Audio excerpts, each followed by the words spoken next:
(2,600 feet of near vertical rock in Sichuan, China, and for generations, the only way home was a ladder, not a staircase, not a road, a ladder lashed to the cliff face. The children climbed with school bags on their backs while the valley floor fell away beneath their heels. The village at the top was called Atulia. The people there did that climb for 150 years, and nobody outside China knew. Most people choose a home for the light, or the view, or the neighbors. The people in this film chose theirs for reasons that make almost no sense until you are standing where they stood. This is Impossible Places, and today we are going to Earth's most terrifying homes in 4K, the ones built one step from death. Tell us in the comments what country you are watching from tonight. Wherever you are sitting right now, it is safer than every place in this film. High in the Italian Dolomites, there is a wooden box bolted to the edge of a rock spine, 9,000 feet up, and soldiers once spent winters inside it on purpose. There is a church in Ethiopia you can only enter by climbing bare stone with your fingers no rope and no railing, and the handholds have been worn smooth by villagers going up to pray. There is a glass pod hanging off a Peruvian cliff where guests sleep with 1,000 feet of open air under their backs. Some of these places are still lived in. Some were emptied in a hurry. A few people never should have reached at all. Everybody asks how they were built. The better question is who agreed to stay. If your kind of travel is the kind that shouldn't be possible, subscribe before we go any further.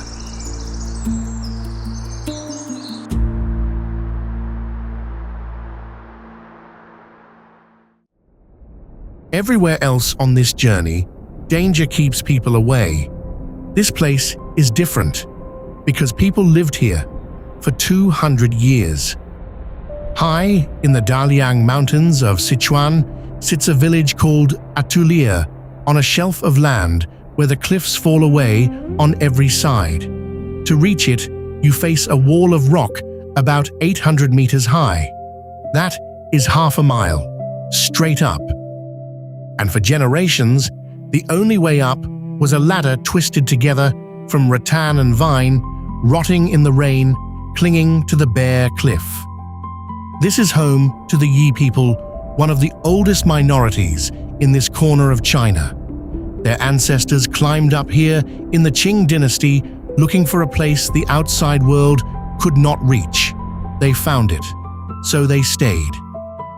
The world did not know Atulia existed until 2016, when a photographer captured something that stopped people cold. Children, 6 and 7 years old, school bags on their backs, climbing those vine ladders up the full height of the cliff to get home. Small hands on rotting rungs, half a mile of open air beneath them. The photos went around the world, and people refused to believe it was real. But it was. That was simply how these kids got to school. The story forced a change. First, the vine was replaced with steel, a staircase of more than 2,500 rungs bolted into the rock. Then, in 2020, most of the families were moved off the mountain altogether into new apartments in the town below, with running water and a school the children could walk to. After 2 centuries on that cliff, they climbed down the ladder one last time. And they did not climb back up. Atulia is the heart of this whole journey, the moment where China's danger stops being scenery and becomes a life lived by real people with real children just holding on. If stories like this are why you came along with us, do us one small favor and subscribe so you can keep riding with us to the places still ahead. We are not finished, Because for every wild cliff out there, China saved some of its strangest wonders for the ones built by human hands.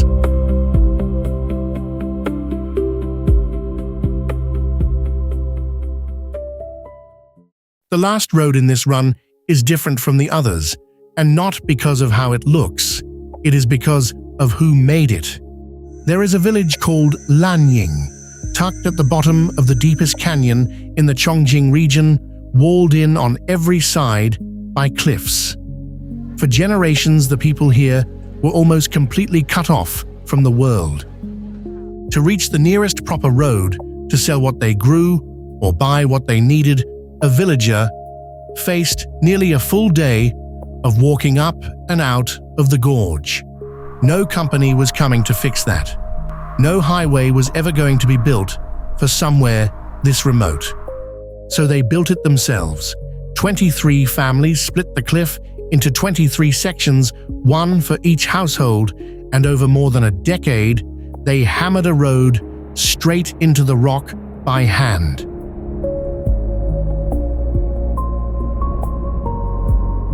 The Lanying Cliff Road is only about 3/4 of a mile long, but it clings to a sheer wall some 3,000 feet above the canyon floor, barely wide enough for a single car tilting at angles that drop your stomach into your shoes. So when you drive it today, you are not just looking at a frightening road, you are looking at the patience and the sheer stubbornness of ordinary people who refused to stay trapped. Some of the families who once gave up and left have started moving back. We have run out of cliff to drive on. Up next, China takes us somewhere harsher still, to places that are either frozen solid or burning alive.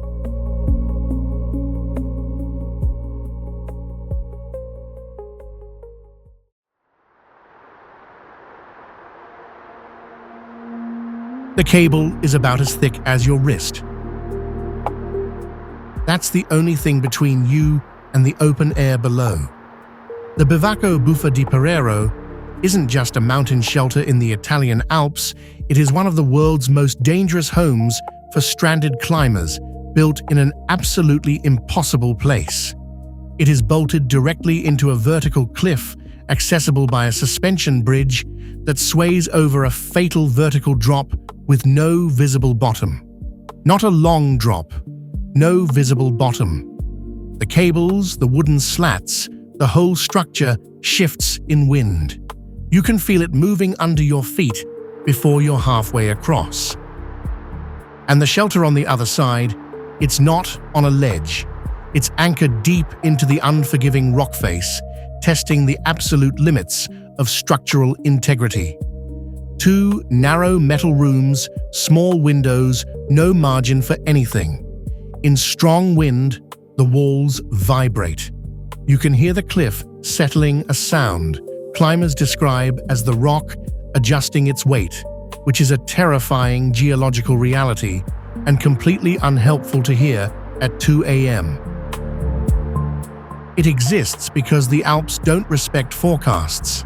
A clear sky at noon can become a full whiteout by early afternoon temperatures, plummeting to sub-zero extremes in an hour. Visibility, zero descent, impossible. This shelter is not a luxury retreat. It is a strict survival calculation against a hostile high-altitude environment. If the mountain decides to close, this is where you wait for it to open again. People who've slept there describe a particular sound. Not wind, not their own breathing, the sound of avalanche debris passing below the shelter. Below. Which means the structure is intentionally positioned above the lethal avalanche trajectory. Which is exactly where it has to be.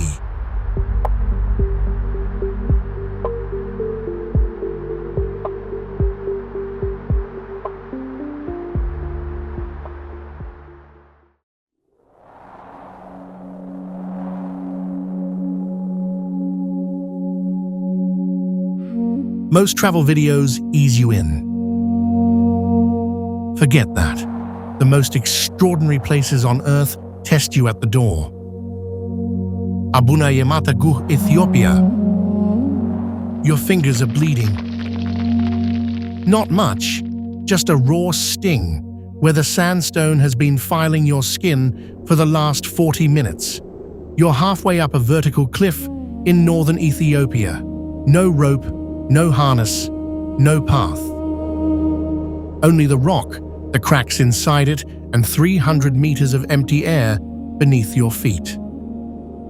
You are climbing to a church called Abuna Yamata Gu, built in the 5th century at 2,580 meters in the Tigray Mountains. 1,500 years ago, someone looked at this impossible vertical wall and said yes, here.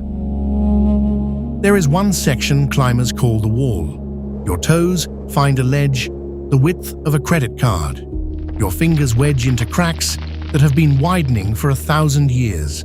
Your lungs stop working properly. And then right at the edge of what your body has left, you pull over a stone lip. You're inside. A painted ceiling, 5th century saints, colors still alive, a single blade of light through a carved window, and a priest who is 90 years old watching you arrive. He climbs this cliff every day. Barefoot. You ask him through the guide if he is ever afraid. He looks at you like you asked if he's ever afraid of his own hands. No, he says, this is just home. Somewhere on the way back down, you understand something. The cliff isn't the obstacle. The cliff is the filter. If you want to be here, you have to mean it.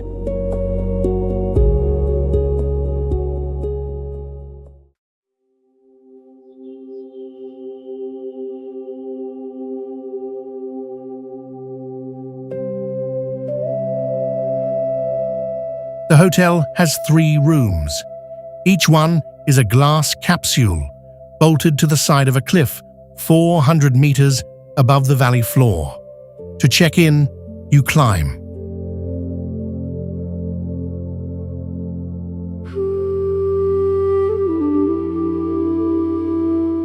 Not stairs, not a path. A via ferrata iron rungs drilled directly into the rock face, one after another, straight up. The climb takes about an hour. You are clipped to a cable the whole time, which is reassuring right up until you look down and realize the cable is the only thing between you and the sacred valley of the Incas, roughly 1,300 feet below.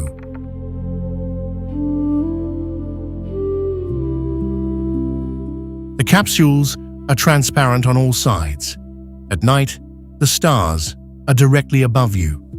At dawn, the entire valley fills with light, clear on all sides. At night, the stars are directly above you, unobstructed. At dawn, the light comes through the valley and fills the entire room.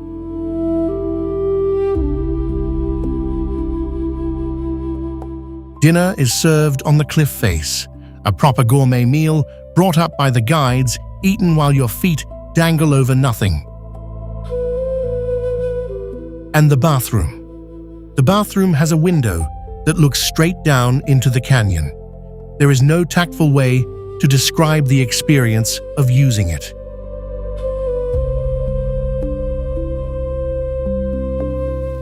Checkout the next morning means stepping onto a zip line and riding it back down to the valley, 7 lines, nearly 2 miles of cable total.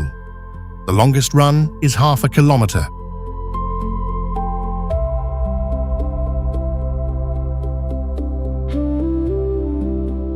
The Sky Lodge has been operating since 2013. It books out months in advance. Apparently, once you've slept 400 meters off the ground, a regular hotel room feels like a waste of a perfectly good night.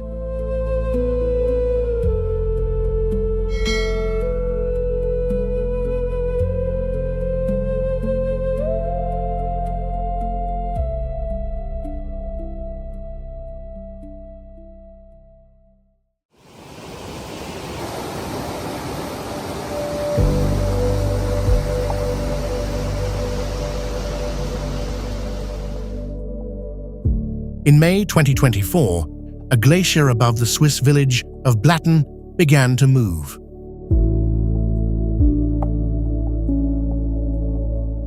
Authorities detected it early enough to evacuate most residents. They watched from below as ice and rock came through the lower section of their town. Not everything was destroyed, but the village was changed permanently.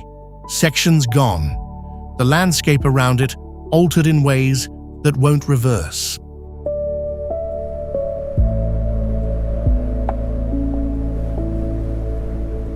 What happened next is the part that keeps researchers interested.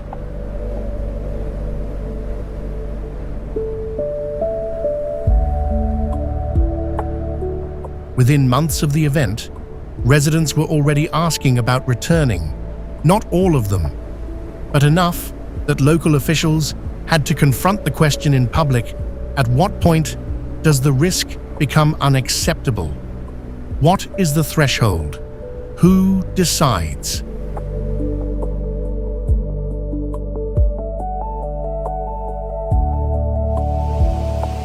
There is no clean answer.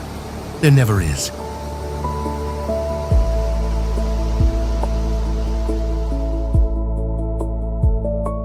The mountains around Blatten are still there, still glaciated, still beautiful. The ice is still there too, holding its position, for now waiting for a temperature change that hasn't arrived yet.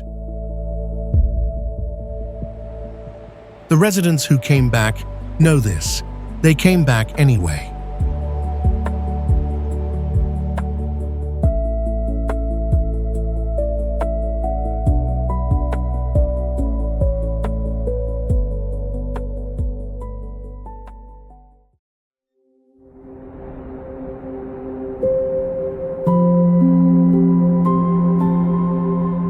Debre Damo, Ethiopia. 20 minutes north of that cliff, a single leather rope hangs from the top of a flat mountain. That's the front door. The monastery of Debre Damo sits on a 2,800-meter plateau with completely vertical sides, no staircase, no trail. If you want to visit, you tie the leather around your waist, a monk pulls from above, and you walk your body 15 meters up the rock face. Women are not allowed, not even female animals. The monks made that decision around the year 500. 1,500 years later, they haven't changed their minds. 15 centuries of a community where the front door is a rope, where every loaf of bread, every book, every visitor came up the side of a cliff on a single cord. The rock hasn't moved, neither have they. And if climbing a cliff to reach a church sounds extreme weight, the next people don't live next to the danger. They live on top of it.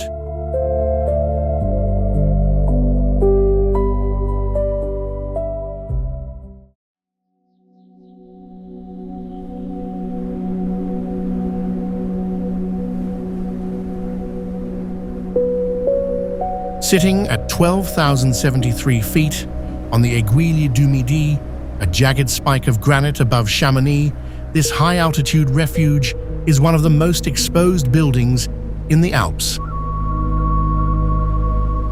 To reach it, you descend a narrow ridge from the cable car station. Ice on both sides, wind that does not stop. In bad weather, the ridge disappears inside cloud, and the walk becomes navigation by feel alone.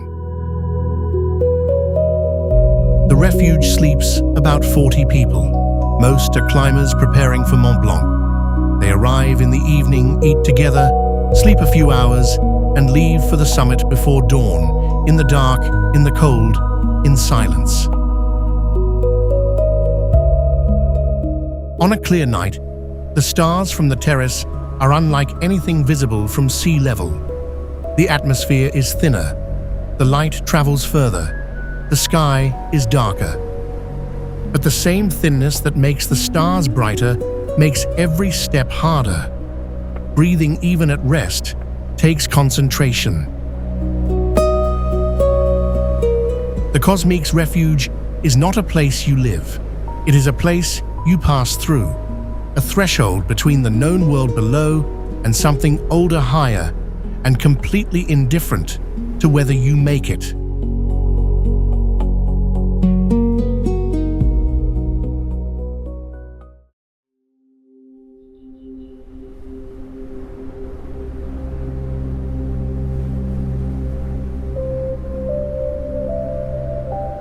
It doesn't look like a shelter.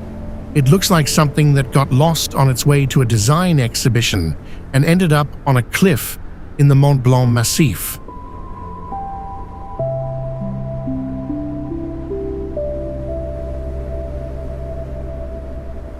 Refugio Gervasuti is a futuristic pod, silver narrow, two connected sections, anchored to rock at nearly 2,800 meters. It runs on solar power. It sleeps a small number of climbers. In winter, it can be completely buried under snow for weeks. The designers didn't want to build something that pretended the mountain wasn't hostile, so they made something that looked like it had accepted hostility, designed specifically to sit exposed on rock in one of the most extreme mountain environments in Europe and simply continue to function. There is a visitor book inside. People who have sheltered there through multi-day storms write in it. Most entries are short. One line, sometimes just a date and a name.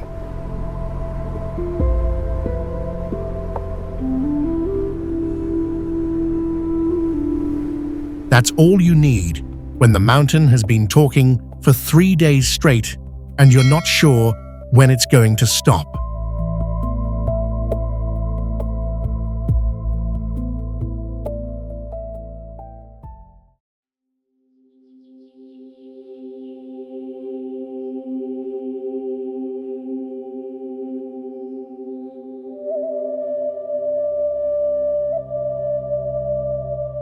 La Rinconada sits high in the Peruvian Andes, more than 16,000 feet above sea level, the highest permanent human settlement on Earth. The air here holds about half the oxygen you would find at sea level. Altitude sickness is not a risk. It is a daily condition, part of simply waking up.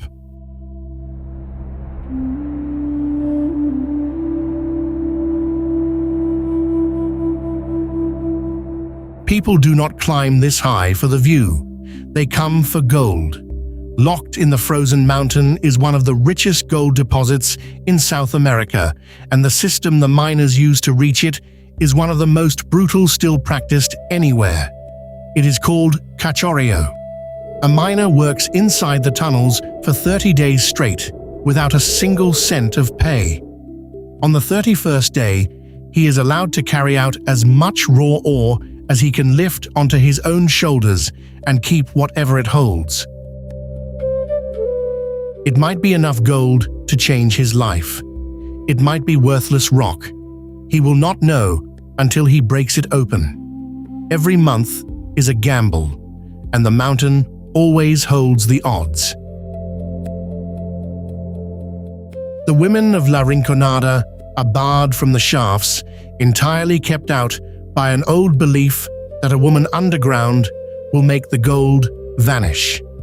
So they work the frozen slopes outside the palaqueras, sifting the discarded rock by hand in the cold for any fleck the men left behind.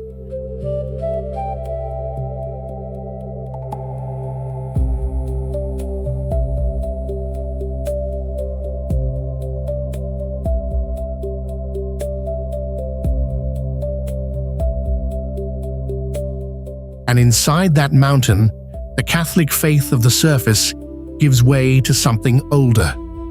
The miners pray to El Tío, the lord of the underworld. They leave him coca leaf cigarettes and pure alcohol at small shrines in the dark, asking him to reveal the gold and to hold the mountain up. Up here, God lives above the clouds, but El Tío lives in the dark with the men who need him most.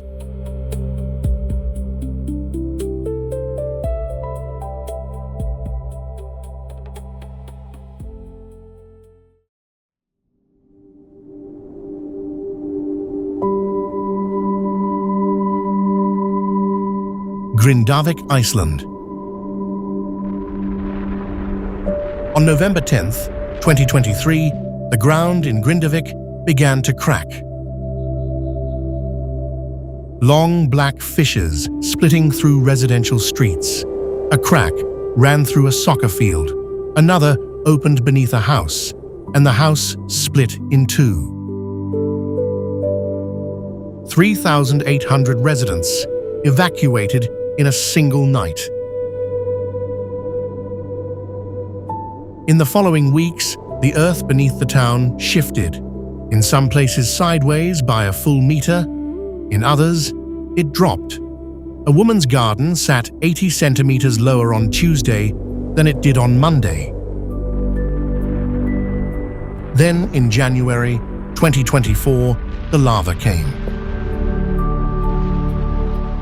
Rivers of red poured down from fissures north of town, punched through emergency barriers, and swallowed 3 houses on the northern edge. Not damaged, swallowed, the way the tide takes sand. Evacuated again and again. Here's the part that breaks your brain. The residents of Grindavik aren't asking whether they should leave for good. They're asking when they can go back. There is a woman you can find her interview whose driveway now ends in a 40-meter deep black gash. When the reporter carefully asks about relocating, she looks at the camera like the question is absurd. "This is where my children were born," she says. "Where should I go?" Right there, in the weight of that sentence, in the word home, in her mouth, that's the thing this entire video is trying to explain. The mountain doesn't care about any of that. But she does. And somehow, in every place we visit tonight, that caring turns out to be the stronger force.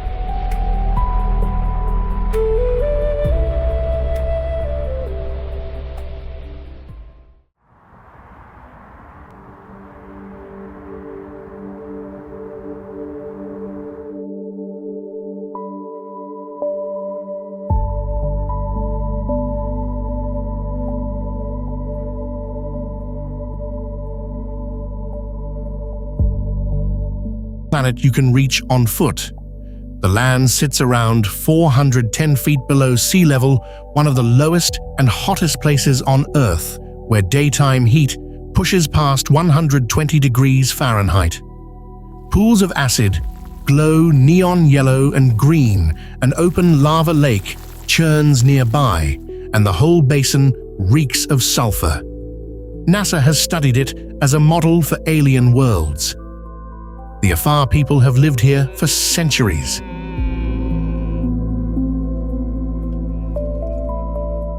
The same heat that kills also pays. As shallow water evaporates off the flats, it leaves behind sheets of pure salt.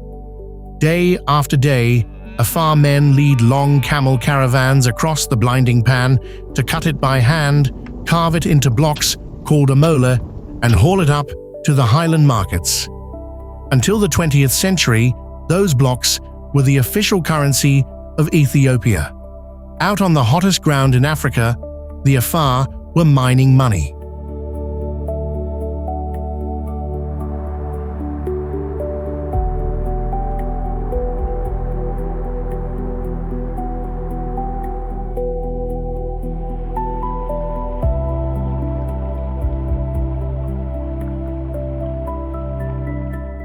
They also live by a code called FEMA.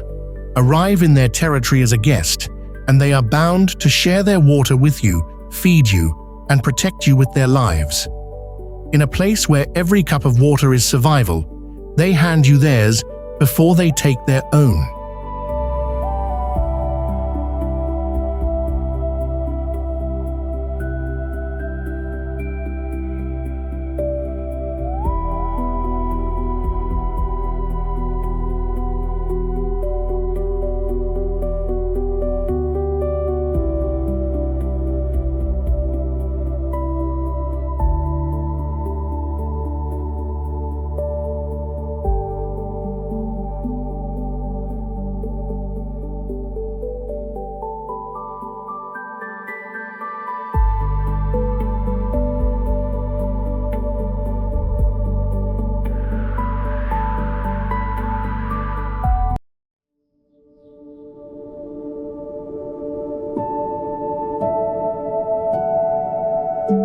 Mount Merapi, Java, Indonesia. You are standing on a volcano that will erupt again. Not might, will. Mount Merapi on the island of Java has erupted over 80 times since 1548. The 2010 eruption killed 353 people. Pyroclastic flows at 700 degrees moved at 100 kilometers per hour down these exact slopes. Within 7 kilometers of the crater, right now, there are villages with schools, markets, women frying bananas on volcanic soil that could open under their feet in the next 5 minutes. Here's the trade-off no brochure tells you. The same eruptions that kill feed. Volcanic ash breaks down into the richest soil on Earth.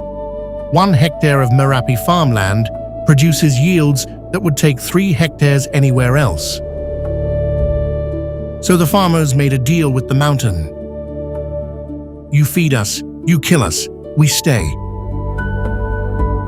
Bags are always packed, evacuation routes memorized. Children know the shelter number the way your children know their home address. Every time the all-clear sounds, they go back up. They always go back up. This is the first kind of people we meet. There is another kind, and their enemy isn't fire. It's ice.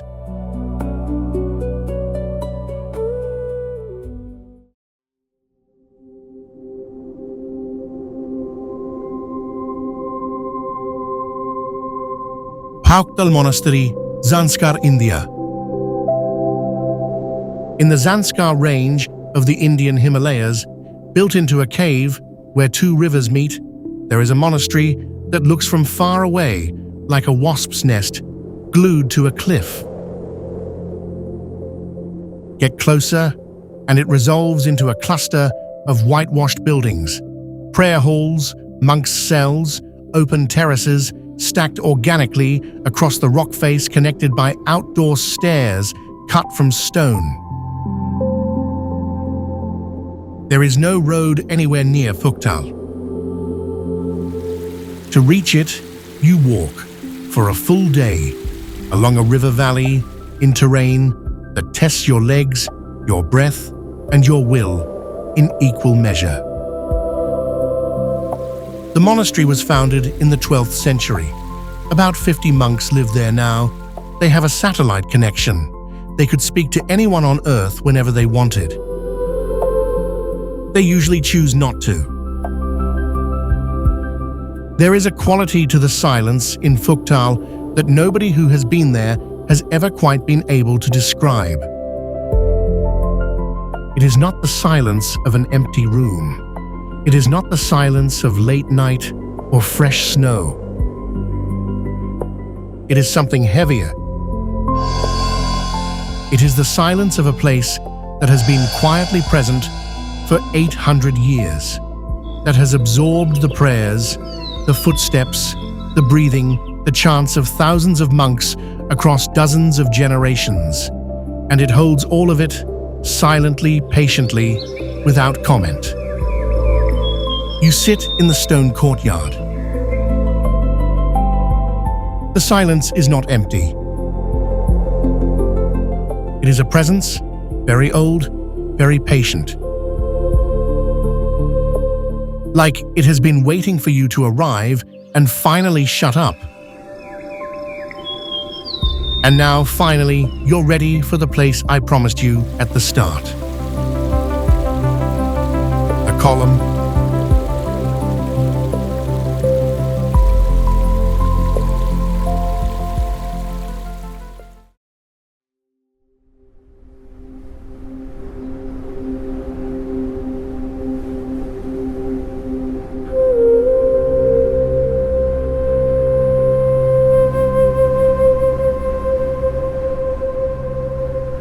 The village of Dankar, perched at nearly 13,000 feet in the Spiti Valley, a cluster of ancient mud and stone homes stacked on a narrow ridge of eroding earth.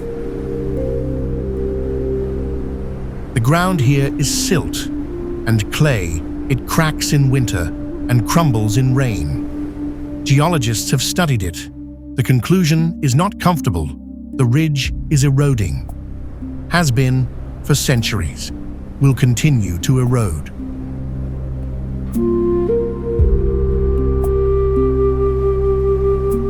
The homes of Dankar are not sitting on bedrock. They are sitting on a slow-motion landslide that has not yet fully happened.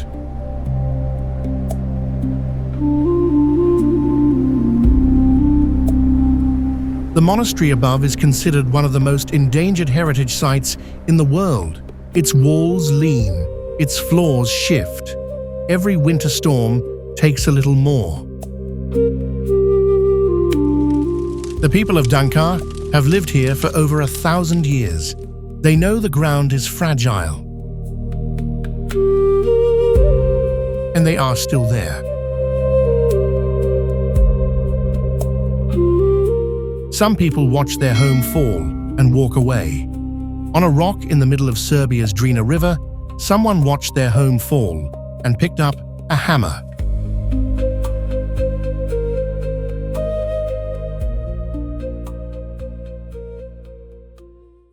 The mountain rises out of a sea of cloud. Not metaphorically, the valleys around Fanjingshan sit below the cloud layer for much of the year, and the peak stands above it.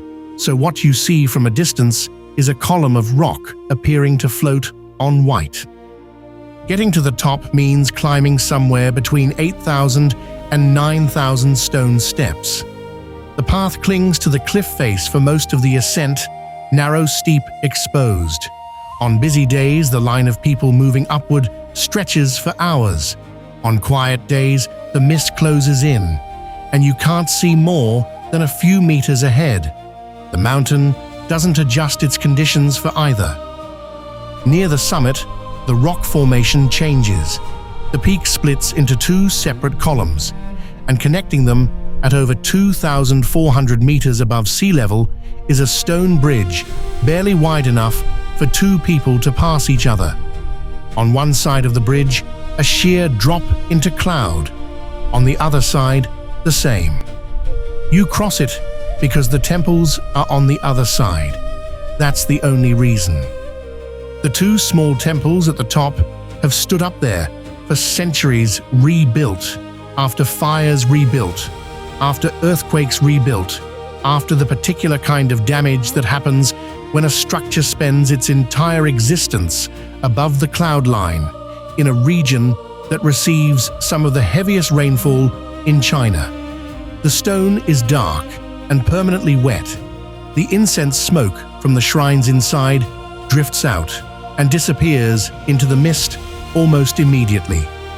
Something else lives up here. The Guizhou golden snub-nosed monkey, one of the rarest primates on Earth, found nowhere else in the world. Fewer than 750 remain.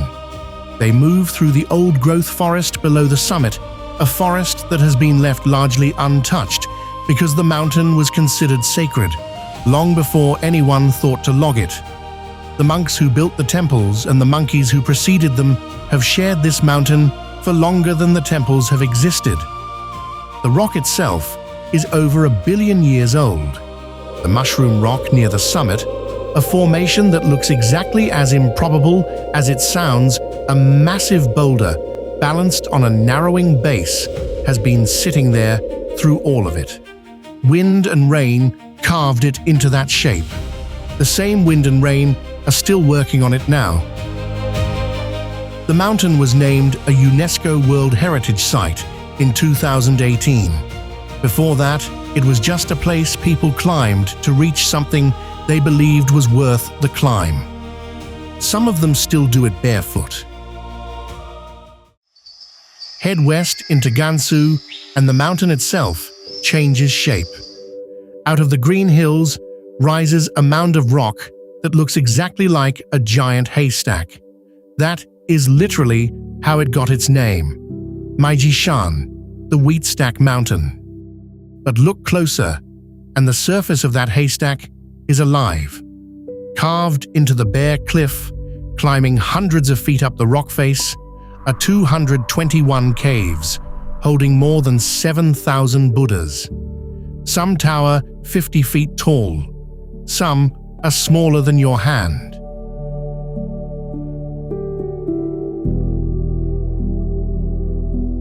To reach them, you climb a web of metal walkways pinned to the vertical rock with hundreds of feet of open air dropping away through the grating under your shoes.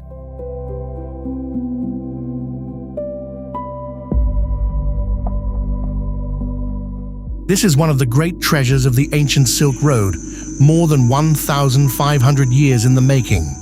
And somewhere in that crowd of carved faces is a little clay monk, no one important, just a small figure with a soft, private smile. He has been smiling like that for over 1,000 years. Stand in front of him, and it is hard not to smile back.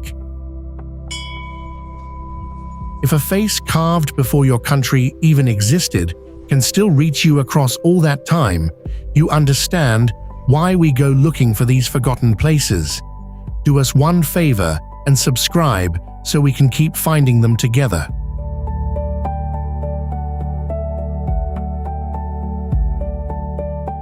Now, for something that should not exist at all. Deep in the mountains of Jiangxi, an entire town hangs off the cliffs. Wooden houses stacked up a vertical canyon, bridges strung across the gap, waterfalls pouring past the windows. The Korowai people live deep in the rainforest of Papua, Indonesia, in one of the least visited corners of the planet.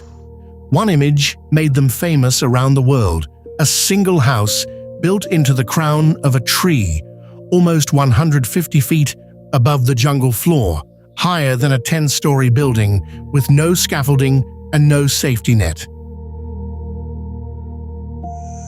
The first question is always why. Part of it was defense, staying out of reach of rival clans and of the Kakwa witches they believe take human form and bring sudden, unexplained death. But the deeper reason was survival. Down on the jungle floor, mosquitoes carry fever and malaria. Climb high enough, and much of that danger falls away. For the Korowai height was never a view. It was medicine.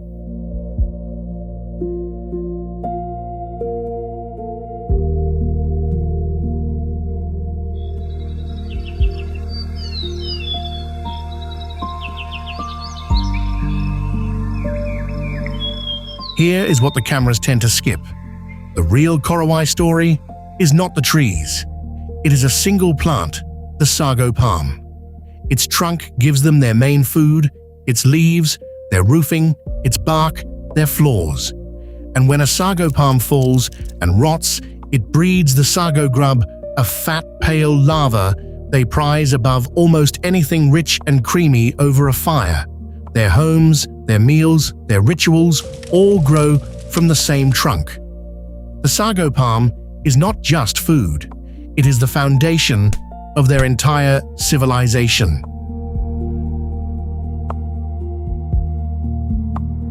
And those towering tree houses, many of the tallest ones you have seen on television, were built for film crews who paid for them. Most Korowai today live much closer to the ground. The impossible house in the sky is real. It is just not where most of them sleep.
Three basalt pillars rising from the North Atlantic.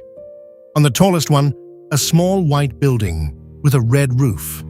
That is everything. The pillar itself is 36 meters of sheer vertical rock. No ledge, no slope, nothing to grip. When construction began in 1938, there were no helicopters. The only way up was by hand on a completely vertical rock face with ropes and basic tools. Project records say that near the top, where the rock offered nothing to grip, the climbers had to hold each other up to reach the summit. Nobody photographed how they did it.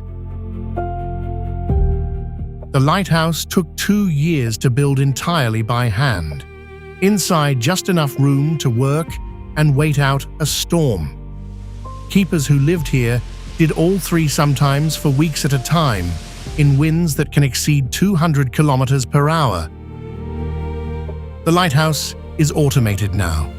No one lives there.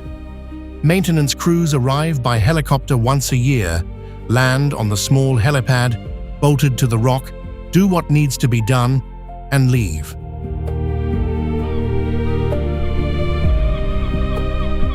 The pillars around the base are home to one of the largest puffin colonies in the North Atlantic. The birds nest in the narrow crevices of the rock, which means for part of the year, this is one of the most isolated places on Earth, and also, somehow, one of the noisiest.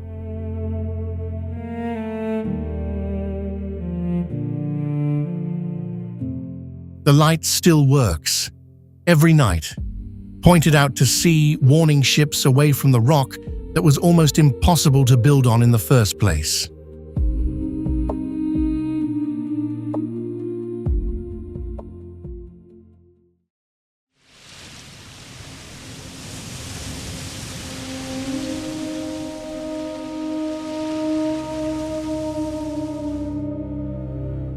December 21st, 1989.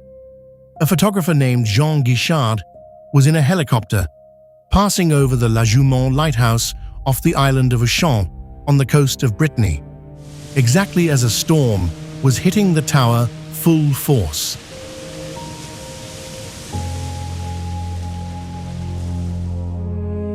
He had his camera. He took the shot. The image shows a wave nearly 100 feet high, the height of a building 10 stories tall, swallowing the entire lighthouse. Only the very top remains visible above the water, and standing in the open doorway, one hand on the frame, is the lighthouse keeper, Theodore Malgorn. He had stepped outside at exactly that moment. Between him and the ocean, about half a second. That photograph became famous around the world. Malgorn survived. Brittany's keepers had a name for the lighthouses stranded out in the open sea like this one. They called them Les Enfers, the Hells, some of the loneliest postings on Earth.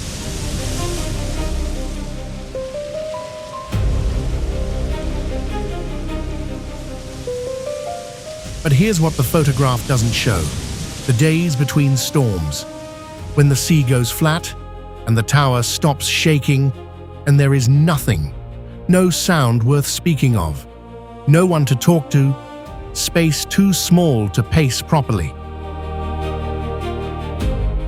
The keepers here had an unwritten rule: don't stare at the water too long. Not because of the danger, because of the isolation. They invented tasks just to move the hours along.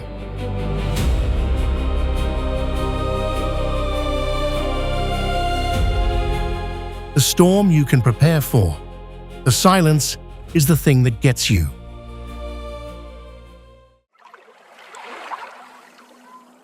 Eight kilometers off the southwest coast of Ireland, there is a rock. Not an island in the way most people imagine islands, the kind with beaches, maybe some trees, a flat place to put a tent.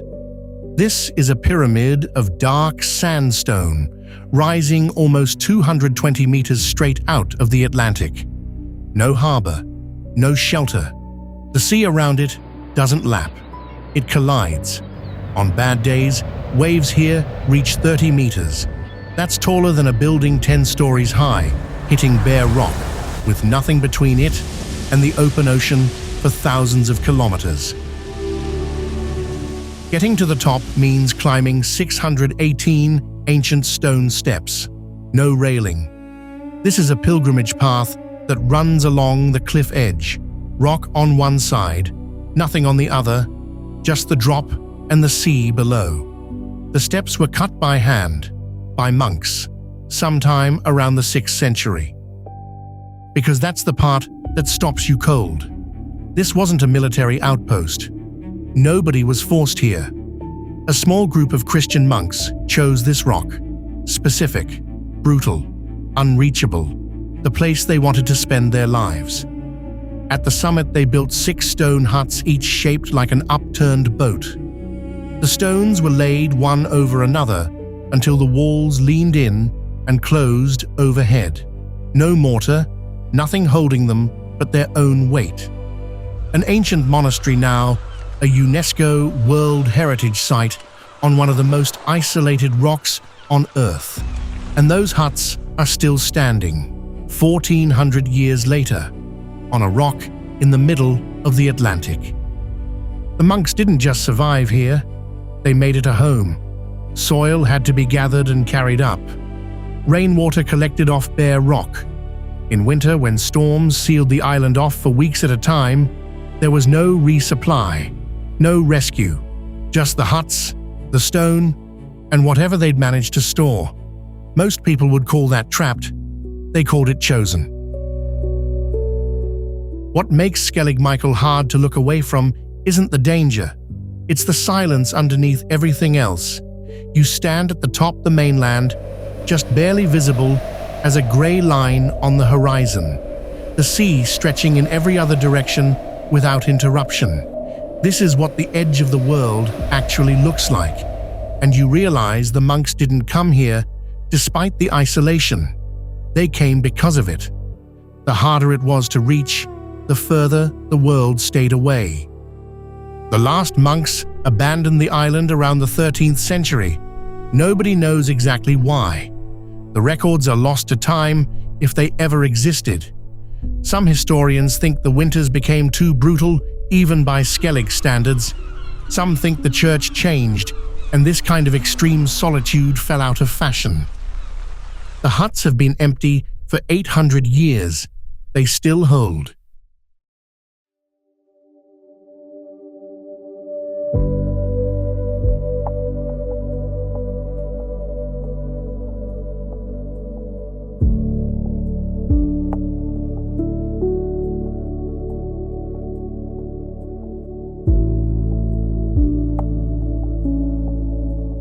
Longyearbyen on the Svalbard archipelago of Norway is one of the most remote towns on Earth, and the place itself has a strange reputation here.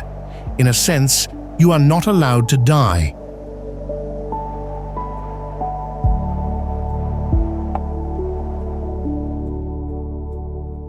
The truth behind it is stranger still. The ground is frozen so hard all year round that buried bodies never decompose.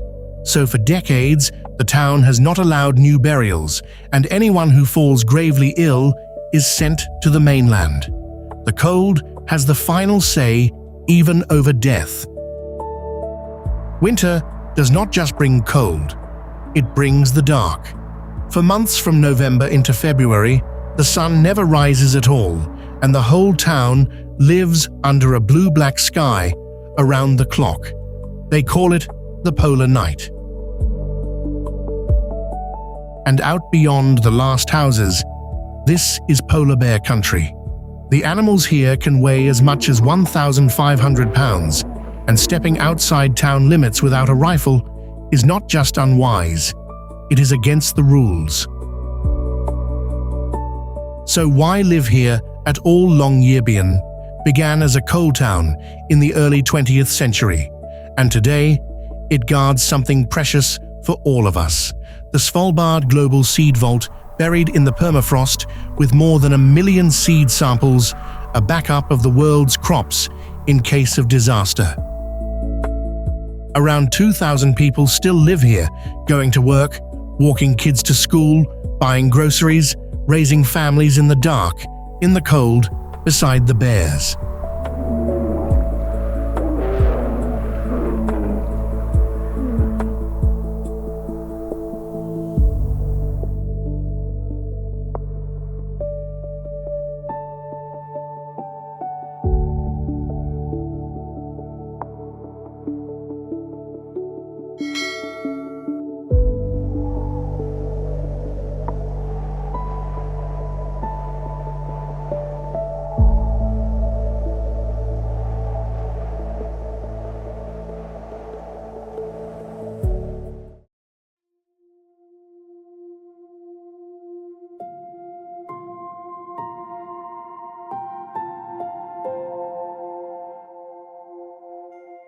The path up goes through pine forest, dense quiet, the kind of quiet where you can hear your own breathing clearly. Then the trees thin out, and there it is. White walls, gold roofs, 4 temples pressed directly into a vertical cliff face 900 meters above the valley floor. Prayer flags stretch from the rock to the edge of the structure, snapping in the Himalayan wind. In winter, fog rolls in and swallows the whole thing, the cliff, the temples, the flags, until nothing is visible from below. Then it clears, and the monastery reappears exactly where it always was.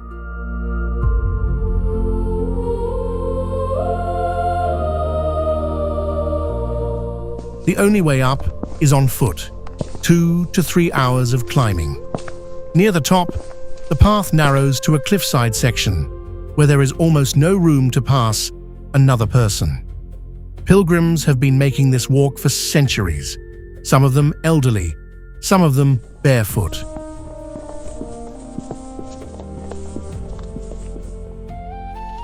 In April 1998, a fire broke out inside the main temple. The most likely cause, a butter lamp tipping onto dry timber.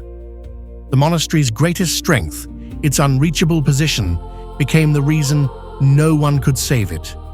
No road, no fire engine, no helicopter landing point. The people of the valley stood below and watched the flames from 900 meters down, unable to move.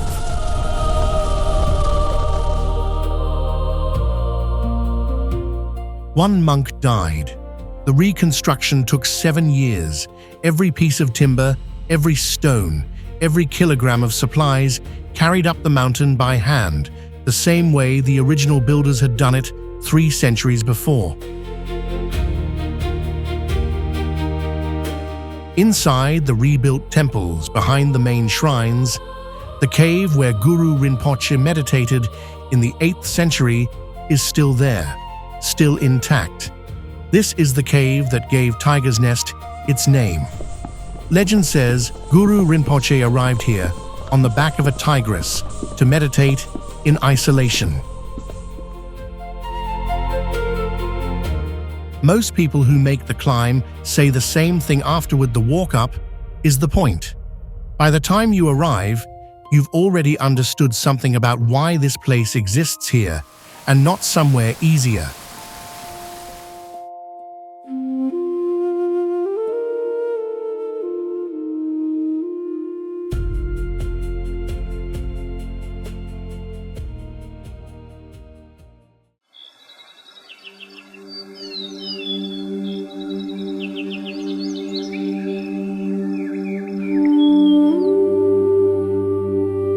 Built in 491 CE, still standing.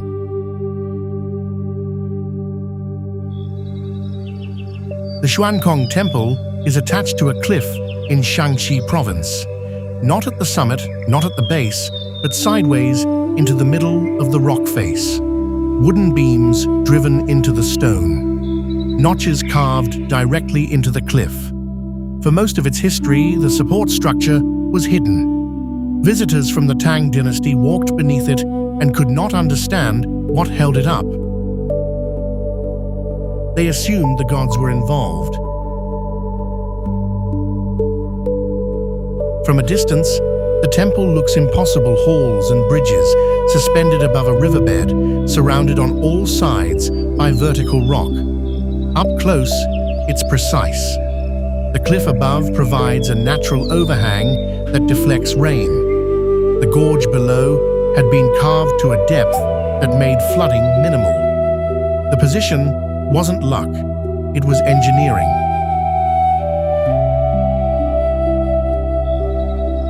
It has survived 15 centuries of earthquakes that flattened larger structures on flat ground.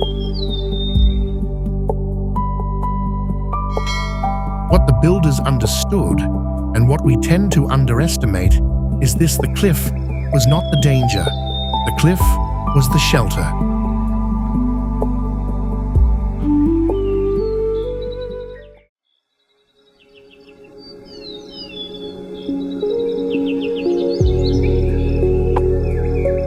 Remember the question from the opening.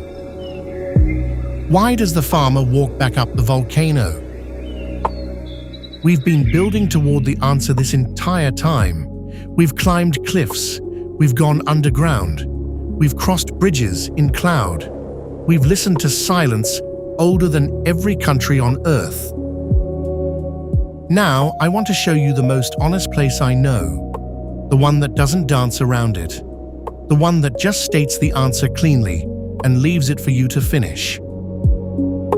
Katski Pila, Georgia. In western Georgia, rising out of the Imereti Valley like a finger pointing at the sky, there is a single column of limestone. 40 meters tall. Not a cliff, not a mountain, a column, flat on top, straight-sided, as if the earth had started to build a finger and then stopped. On top a church, a monk's cell, a wine cellar, a rainwater cistern. The chapel was built atop the Katski Pillar sometime between the 6th and 9th centuries, and then, during the Ottoman invasions, historians believe it was abandoned. The pillar was deemed unclimbable. For 400 years, maybe more, the church at the top became just part of the landscape, something people looked up at and knew about without really knowing anything. In 1944, the first modern climber made it to the summit. 400 years of silence. What they found was not a ruin. The chapel was intact, the wine cellar, the cistern, a place that had been used regularly for some long period in the medieval era by monks who had developed a climbing technique so particular, so private, that it died with the last one of them. Today, a single monk, Maxim Kavtaradze, lives at the top. He climbs down a 20-meter iron ladder twice a week to receive supplies from the community below. He is not lonely. He does not miss the valley. When interviewers ask him the obvious question, why, he gives an answer you've already heard in different words from every person in this film. Because this is where he is supposed to be. Now ask yourself, why this pillar? There are 1,000 places in Georgia where a monastery could be built with less effort, less risk, less vertical stone between the door and the ground. Why would monks across centuries choose a 40-meter column in the middle of a valley, visible from everywhere, reachable from nowhere, as the place to build a church? The answer is the same reason anyone builds anywhere in this video. Not because it's safe, not because it's practical, but because the difficulty itself is the point. The climb is the prayer. The isolation is the message. The choosing, the deliberate daily decades-long choosing, is the entire thing. A monk at the top of the Katski pillar is as physically far from the world as he can get while still being part of it. He can see the village below. The village can see him. He is not hiding. He is declaring, I am here. I chose this. I am staying.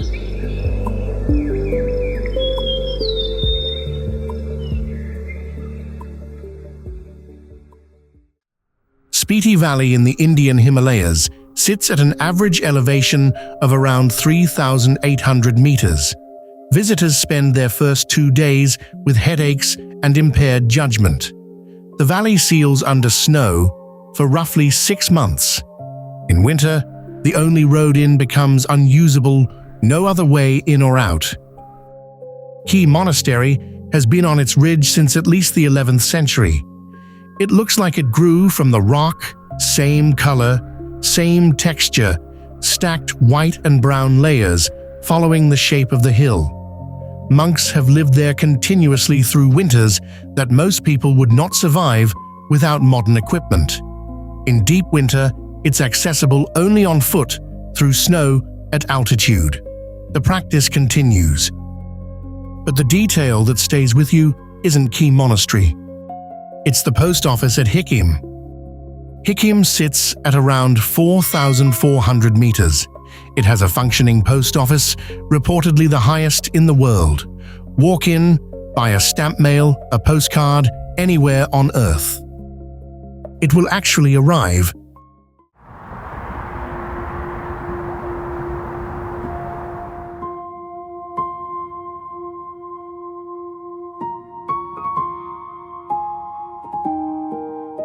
From the sea, you see it before you understand what it is. A white structure, 8 stories tall, pressed flat against a vertical cliff face 300 meters above the water. No visible base, no surrounding land, just the white building and the rock behind it, and below that, the Aegean.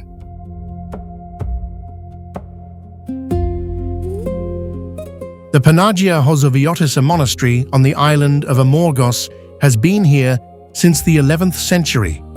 The facade is 40 meters wide, but the entrance wall is only 5 meters across.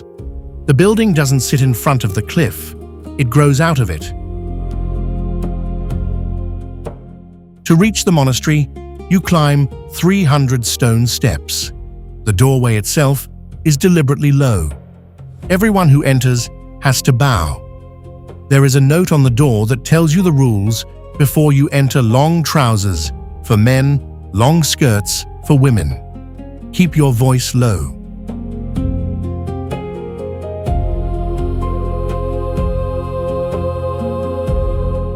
Inside the chapel is smaller than you expect. The ceiling is raw, rock, unfinished, the same cliff face you saw from the sea. Below it, gold icons, candlelight, and dark wood fill a space barely wide enough for 2 rows of pews.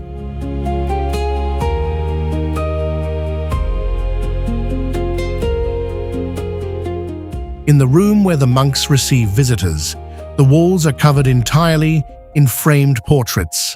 Monks and bishops going back centuries, black and white photographs, beside oil paintings, beside modern color prints, all of them watching from the same white wall. Every man who ever kept this place alive, still present in the room.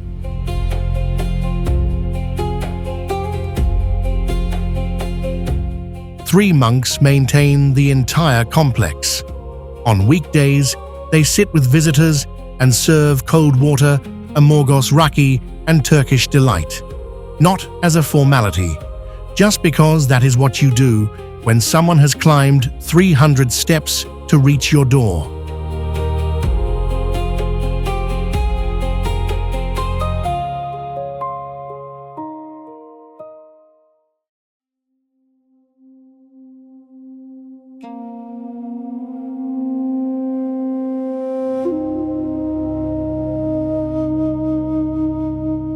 From the valley below, you look up at Taiyun Mountain in the Qinling Range of Shanxi, China, and see it.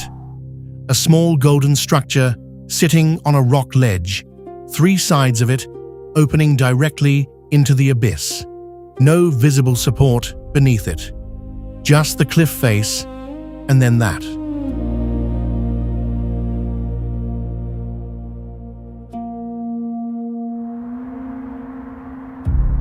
The hall is no small thing, several tons of stone and tile, and it has sat on that ledge for over 500 years.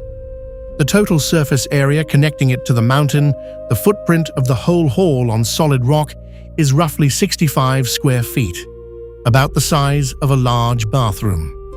It has been called the most dangerous house in the world. The Ming Dynasty builders use no cement, no binding agents of any kind. Instead, they carved into the rock itself and locked the stone together, piece by piece. It is one reason the hall has stood through 5 centuries of storms and earthquakes.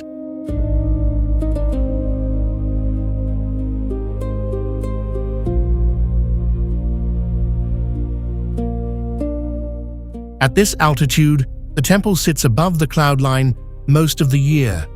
The lower slopes disappear into white.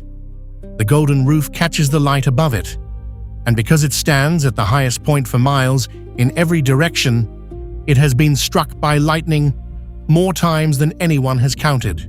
It has never burned, never collapsed.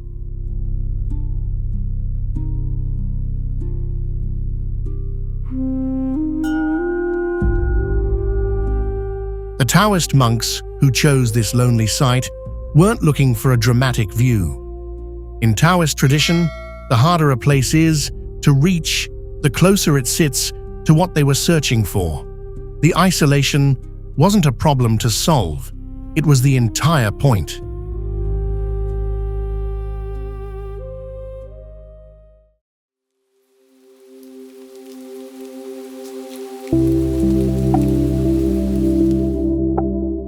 From a cold Norwegian cliff, we travel to the warm, hazy mountains of eastern Myanmar, to a rock that breaks the very same rule in a completely different way.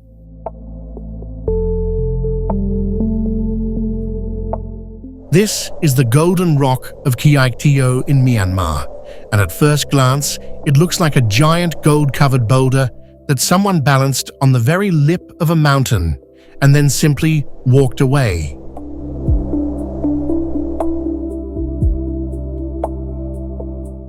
It weighs hundreds of tons. It leans out past the edge of the cliff. By every instinct you have, it should have tumbled into the valley a long time ago. It has not moved.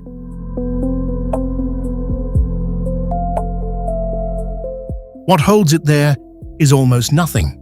The rock barely touches the slab beneath it, and the point of contact is so small that pilgrims say a thin thread can be passed all the way underneath, and that daylight slips through the gap.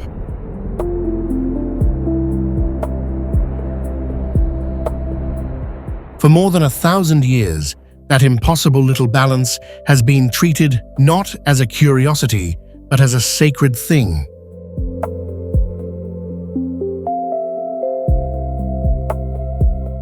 The faithful here believe the boulder is held in place by a single strand of the Buddha's hair kept inside the small shrine built on top of it.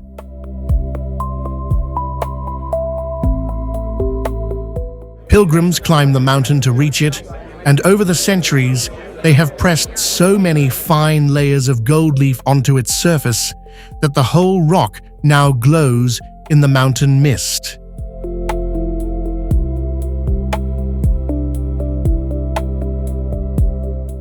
But not everyone may touch it.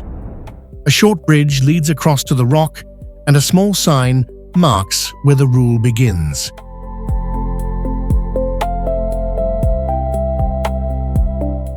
Only men are allowed to cross and press their gold leaf onto the stone because the boulder is said to hold the shape of a holy man's head, and by old belief, a woman's hand must never rest on something this sacred.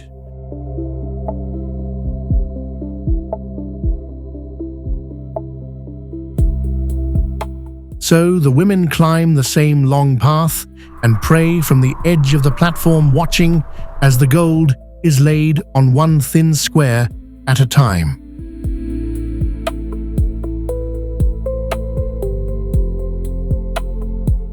Science can talk about the angle, the friction, the exact shape of the stone.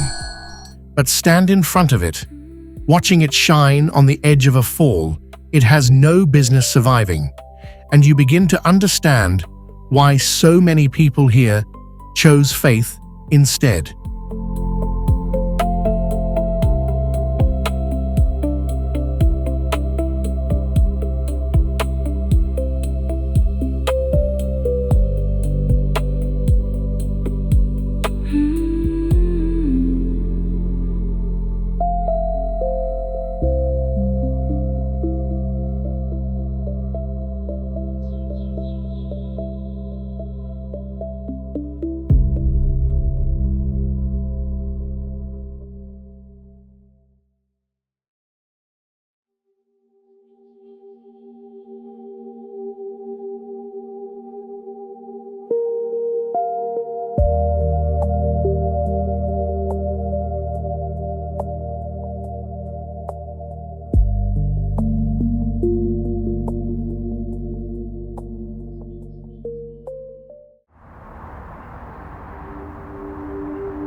Mount Laojun stands in the Funyu range of Henan, China, and on a clear morning, its summit does not look like it belongs to this world.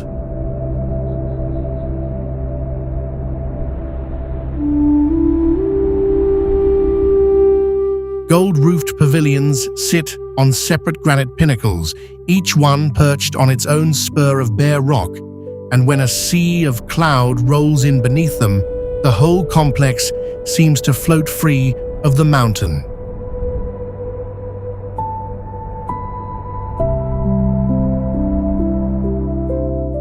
The roofs are plated in gilded copper, and under full sun, they blaze hard enough to turn the peak into a single point of light. This is the highest all-gold roofed Taoist shrine on Earth.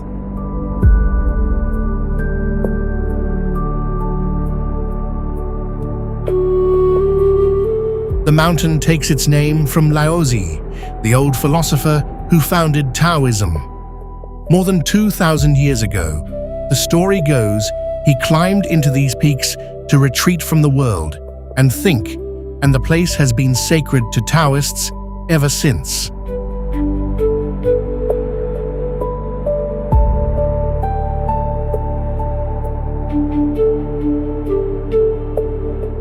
The first temples went up during the Northern Wei period, and generation after generation kept building, pushing the shrines higher up the cliffs until they crowned the summit at around 7,300 feet.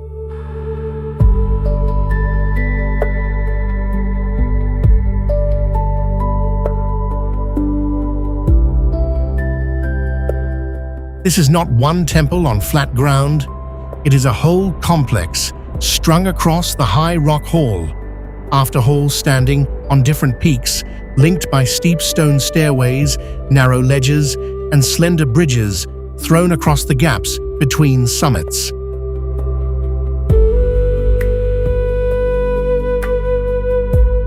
To move from one shrine to the next, you climb. The path runs up the spine of the ridge, with the drop falling away on both sides, and for the people who built it, that climb was the point. The hard ascent was part of the prayer, and the height kept the mind quiet.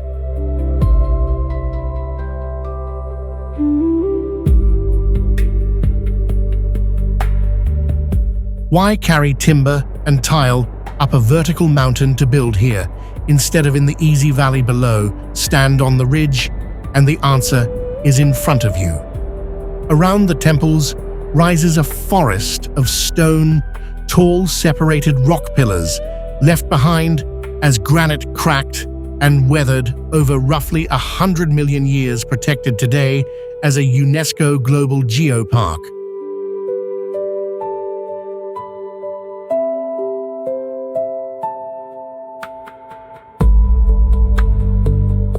But it always comes back to the roofs.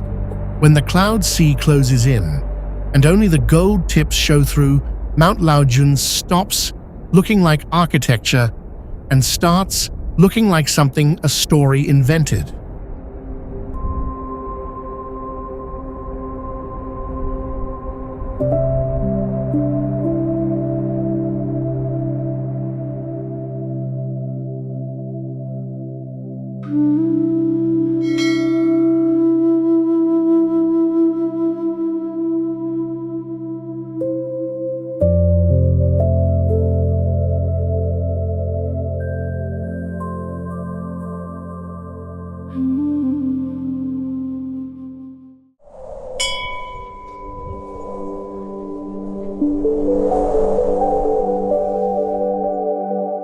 Climb high enough on Mount Eme in Sichuan, China, and the mountain runs out of ground into open sky.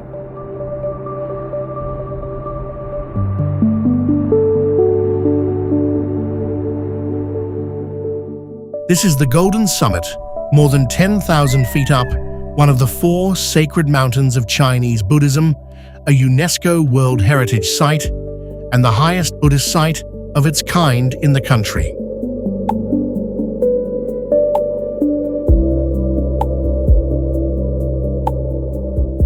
On the very top stands a gilded statue of the Bodhisattva Samantabhadra, more than 150 feet tall, with 10 faces turned in 10 directions.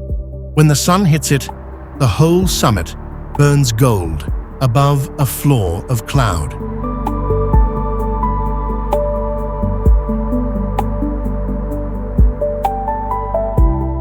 That floor of cloud is not rare here.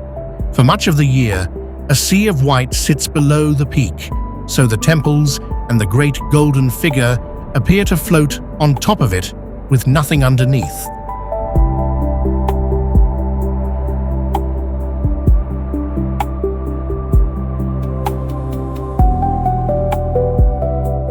On rare, clear afternoons, the summit offers something stranger, a sight the old pilgrims named the Buddha's Light.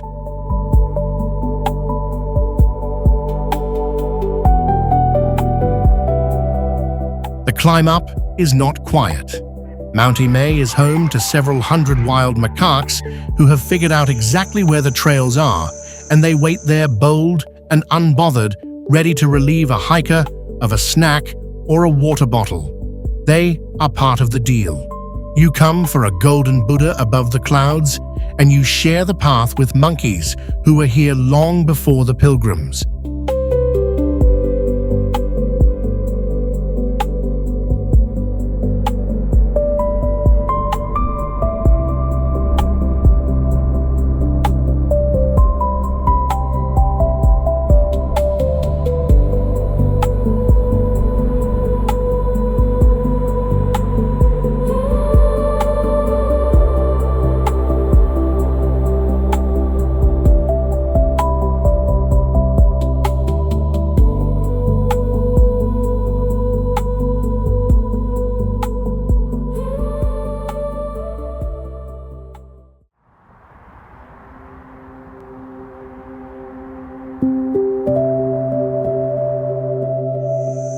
Taoists call Mount Kongtong the first mountain of their faith, and the claim rests on a very old story.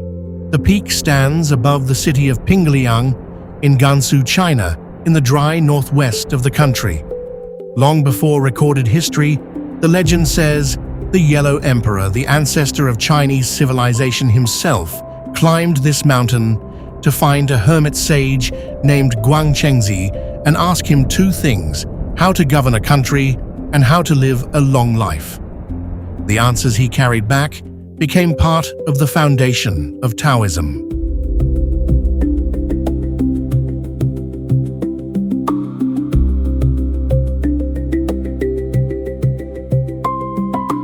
What he climbed toward is a ridge of red sandstone, steep and thick with pine, with temple halls fitted onto the rock wherever it offered a foothold.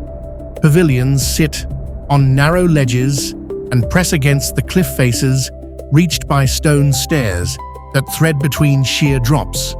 For more than 2,000 years, the mountain has drawn pilgrims along the old Silk Road, which passed right at its foot, and emperors who came after the Yellow Emperor climbed it too, looking for the same things he did.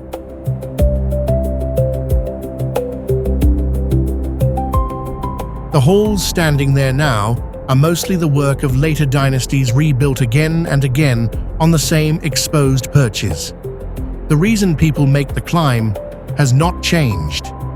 You go up the hard way into the quiet, and you come back down lighter than you went.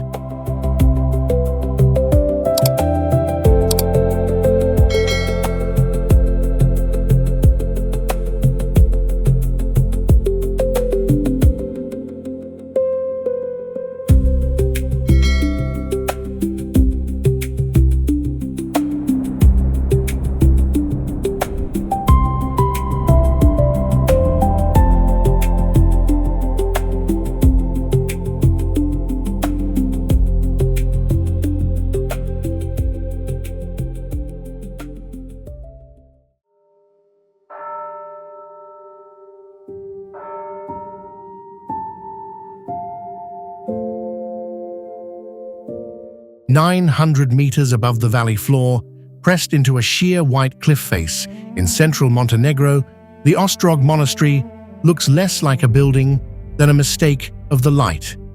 A gleaming white structure that should not be there, halfway up a rock wall that offers nothing flat to stand on.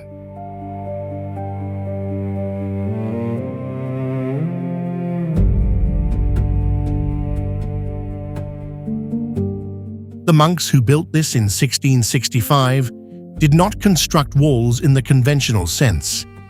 They used the cave itself as the wall. Two natural cave chambers became two churches.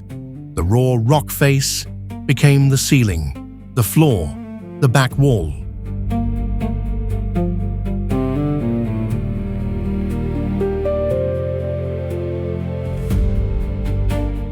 Seventeenth-century frescoes were painted directly onto the uneven rock, working around every crack and protrusion. Inside one of those churches, the relics of Saint Basil of Ostrog have remained since his death in 1671. Pilgrims come from across the Balkans and beyond, Orthodox Christians, Catholics, Muslims, all of them. The tradition is to walk the 3 kilometers from the lower monastery to the upper monastery barefoot on a steep mountain path with cliff edges on either side. Over 100,000 people make the journey every year. According to local legend, water began to flow from the rock wall at the spot where Saint Basil once prayed. Visitors today can still see water running down the stone surface there.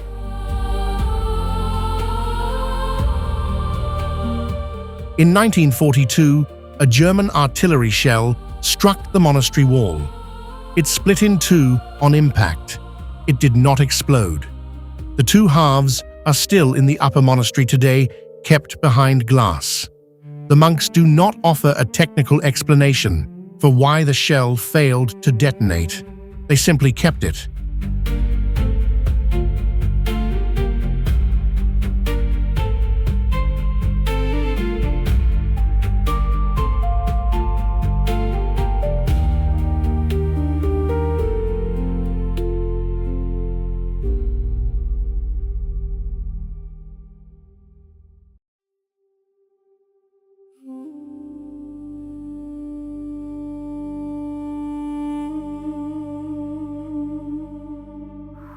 From a distance, the village of Haid al-Jazil, deep in Yemen's Wadi Doan, looks like something out of a story. Multi-story mud brick buildings stacked on top of each other, rising from the flat desert floor. The whole settlement perched on a single monolithic rock that climbs nearly 500 feet straight up out of the earth. Then you start thinking about what it actually takes to live there. There is no water on top, not a well, not a spring, not a natural source of any kind. Every drop of water in Haid al-Jazil has to be carried up from the valley below. Water to drink, water to cook with, water to wash with. On foot, on narrow stone steps, carved into the cliff face, under temperatures that can reach 120 degrees Fahrenheit.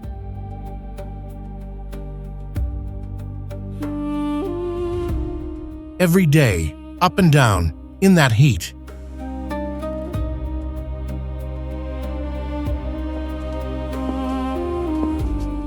The houses themselves have stood for centuries. Mud, brick, straw, no cement, no steel, nothing modern holding it up. And the bedroom windows look straight out into open air. No ledge below them, no barrier, just the wall, then the window, then 500 feet of nothing down to the desert floor. You wake up here every morning to that view. At some point, it stops being terrifying and becomes simply the window. The stone steps are the only way in or out. No vehicle has ever reached the top. No road ever will. One of the most isolated places on Earth that anyone still calls home. Everything that has ever gone up or come down from Haid al-Jazil has gone on someone's back one step at a time. Electricity reaches the village for 11 hours a day, from 6 p.m. to 5 a.m.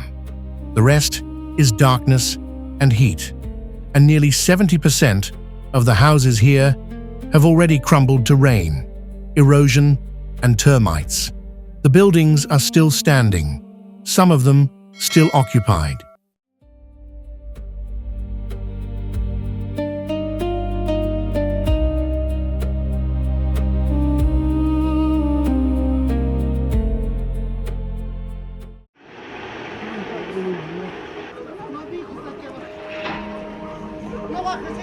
Now the ground itself is the threat.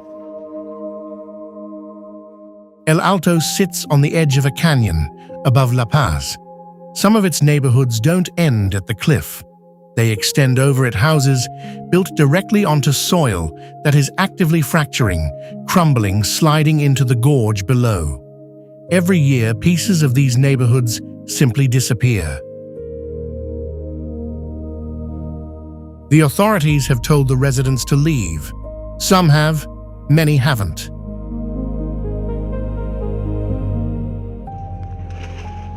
But what's happening in El Alto is not stubbornness.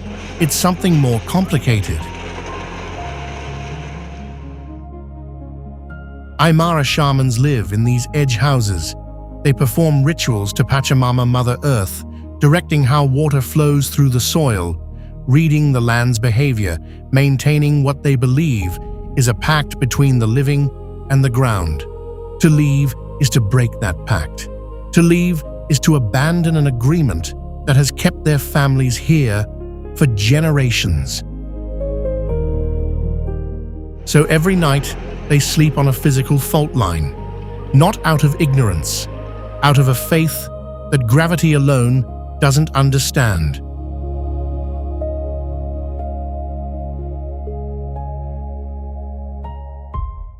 About 70 kilometers off the southwestern tip of England, there is a lighthouse standing on a piece of granite that barely qualifies as land.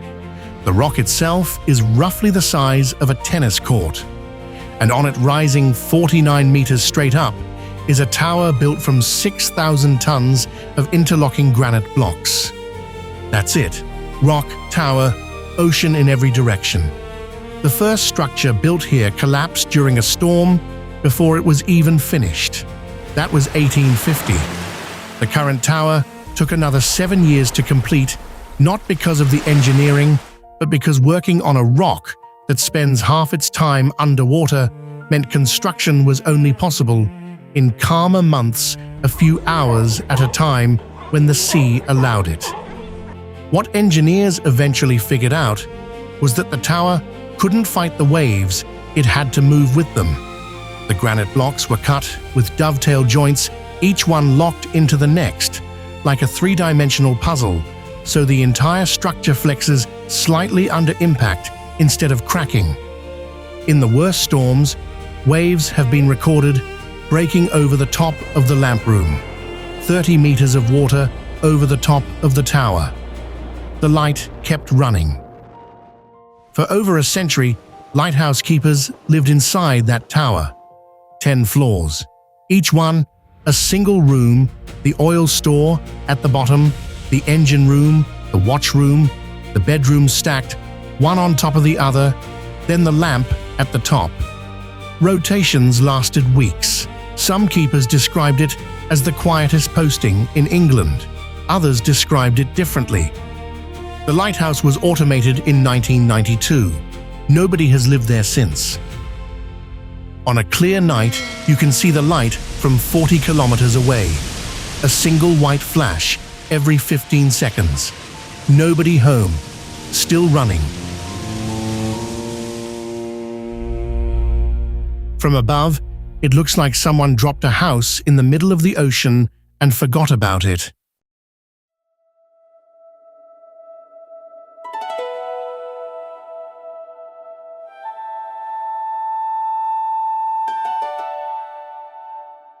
From a distance, the rock formation doesn't look real. A stone column rises 100 meters straight up from an already impossibly high mountain, then splits at the top into two separate peaks, connected by a narrow stone bridge. On each peak, a temple, both of them sitting inside the clouds.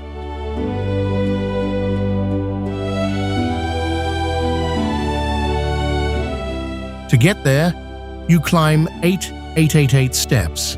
Then near the summit, the stairs give way to chains bolted into the rock face. You grip the metal with both hands and pull yourself up. The pilgrims who make this journey, some of them elderly, some of them barefoot, have been doing it for centuries. The two temples at the top are not duplicates. They were built that way deliberately. One is dedicated to Sakyamuni, the Buddha of the present. The other to Maitreya, the Buddha of the future. Standing on the bridge between them, 1 foot on each side, you are technically standing between now and what comes next.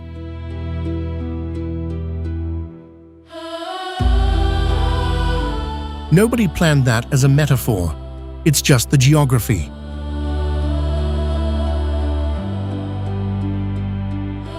On most days, the valley below disappears completely into cloud cover. The peaks sit above the white. The bridge floats.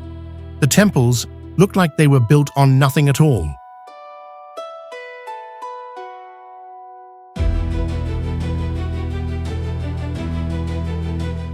The name Fanjing is a short form of Fantian Jingtu Brahma's Pure Land. Buddhists have considered this mountain sacred for over 1,000 years. Looking at it, it's not hard to understand why.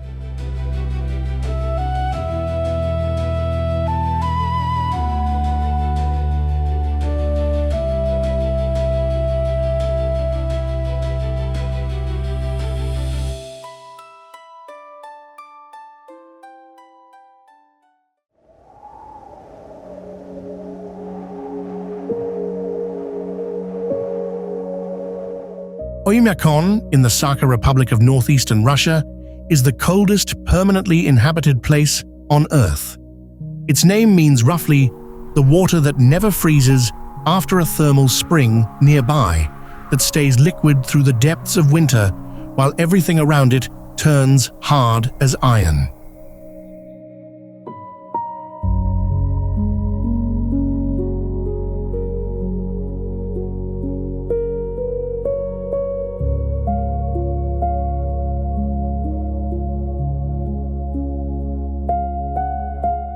In the cold season readings, he had dropped toward 90 degrees below 0 Fahrenheit, with unofficial claims pushing close to 96 below. At that point, the moisture in your breath freezes before it leaves your mouth. Metal turns brittle, rubber shatters, and if you switch off your car engine, you may never start it again. Here is what makes it stranger. In July, this same village can climb past 86 degrees Fahrenheit. The swing across a single year can top 180 degrees, a range no other inhabited place on Earth has to survive. The people of Oymyakon do not endure one extreme. They endure two opposite extremes back to back every single year. Their food grew straight out of that cold. The frozen ground makes farming nearly impossible, so the Yakut people built their cuisine around what the cold preserves rather than what the soil can grow. Their most loved dish is stroganina, long thin ribbons of raw frozen river fish shaved from a solid block and dipped in salt and pepper. It melts on the tongue like ice cream. The cold never defeated them. They turned it into a meal.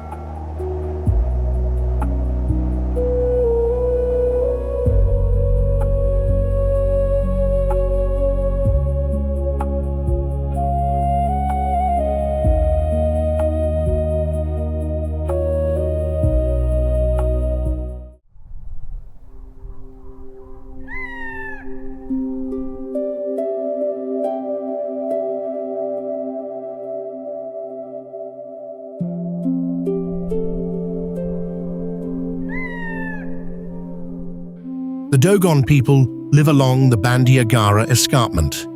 In Mali, a long wall of cliffs in West Africa, where ancient villages cling to the rock, and their everyday genius is built right into their architecture. At the center of every village stands a low open shelter called the Toguna, the House of Words. It is where the men gather to talk through disputes and make decisions for the community all in one place. Its secret is the roof.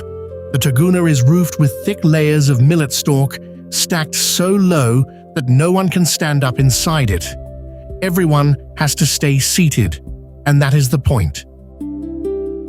If an argument boils over, and a man's instinct is to leap to his feet and square up to the person across from him, the roof stops him cold. He cracks his head on it and drops back down. The building itself forces tempers to cool. The Dogon designed peace into the height of a ceiling. Their granaries hold another quiet kind of wisdom. Men and women keep entirely separate ones. The man's holds the family's grain, but the woman's is hers alone, for her own goods and her own savings, and her husband may not look inside without her permission. In a society with no banks and no contracts, that small mud granary is a woman's independence protected by a rule no one breaks.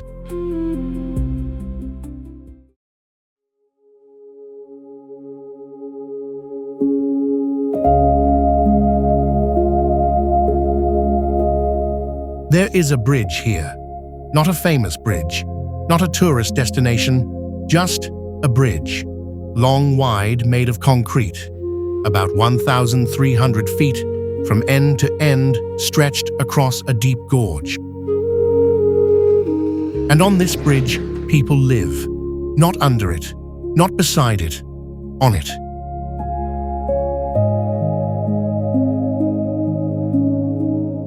Shops, homes, a small community of people who built their entire lives on a concrete span suspended above a valley. The bridge itself is their ground. Below it, the gorge. Above it, the sky. Around it, nothing but rock walls. There are no roads leading to the gorge floor. The bridge was built as a connection, and the people who built it never left. They stayed, opened shops, had children, grew old. This is not poverty. This is not desperation. This is simply what happens when humans decide that a place, any place, is theirs.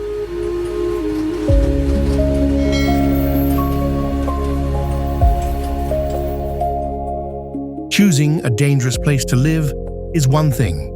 Choosing to carry your newborn up a vertical cliff face to get there, that is something else entirely.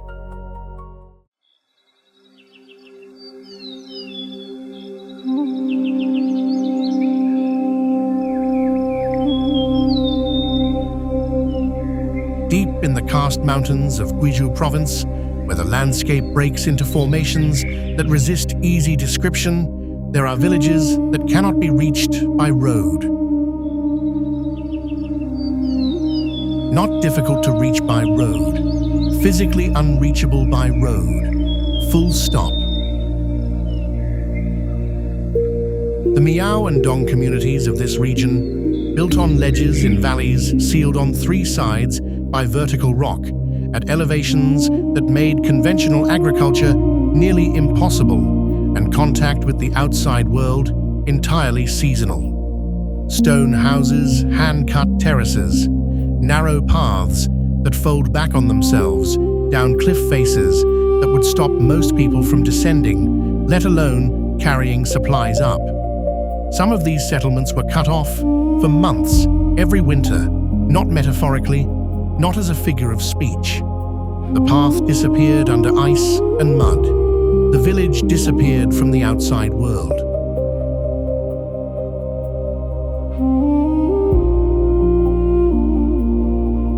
The terraces cut below the ridge are overgrown, but unmistakable. Someone worked this soil for generations. The stones of the walls were carried up here, one by one, and placed with deliberate care. The view from the ridge is extraordinary. Whether that was the point, or simply a consequence, it's impossible to say.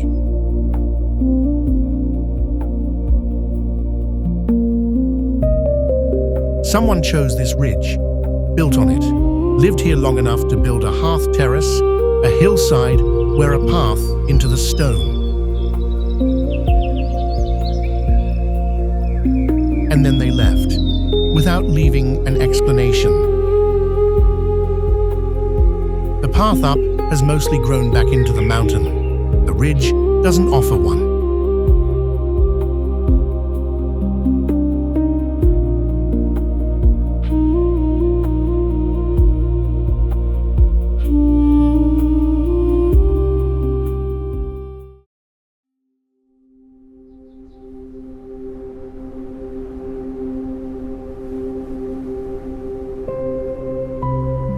This one doesn't announce its danger. That's the point. Civita di Bagnoregio sits on top of a pillar of volcanic tufa soft rock, porous the kind you can dent with a thumbnail. For over 2,000 years, people have lived up here. They built a church homes with cellars gardens. They made this small plateau into a functioning community. And the plateau is dissolving.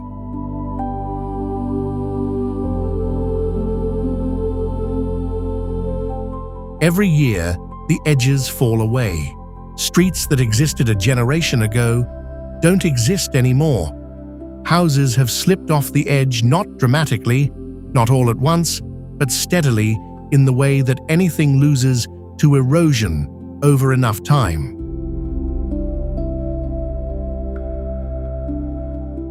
There is one way in and out, a single pedestrian bridge, 300 meters long, connecting the dying village to the main town below. Around 5 to 10 people still live there year-round. The number decreases.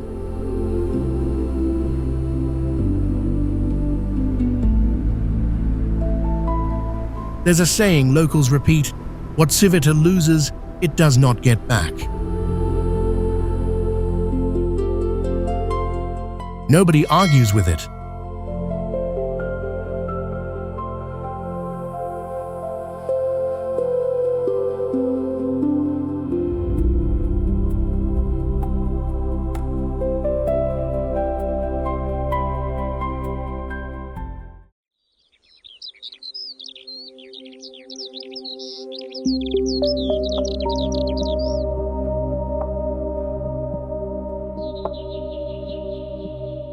Castellfollit de la Roca sits in the Catalonia region of northeastern Spain, balanced on top of a basalt cliff about 150 feet high, formed from ancient volcanic lava that cooled and hardened long ago.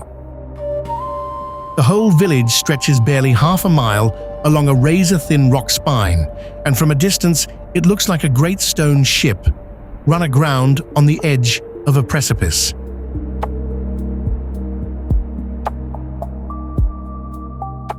Fewer than 1,000 people live here, most of life pressed onto a single main street of dark volcanic stone houses, some dating back to the 14th century.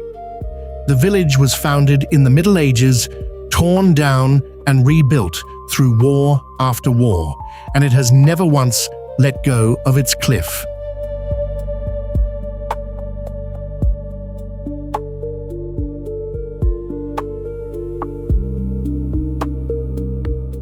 A step to one side brings you to a small bakery.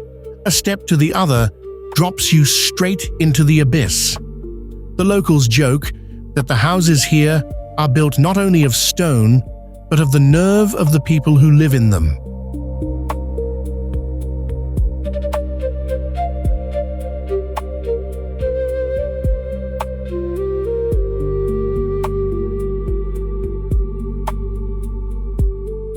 Far below, two rivers, the Fluvia and the Toronel, meet at the foot of the cliff. The same slow water that carved this basalt wall out of the soft ground over thousands of years.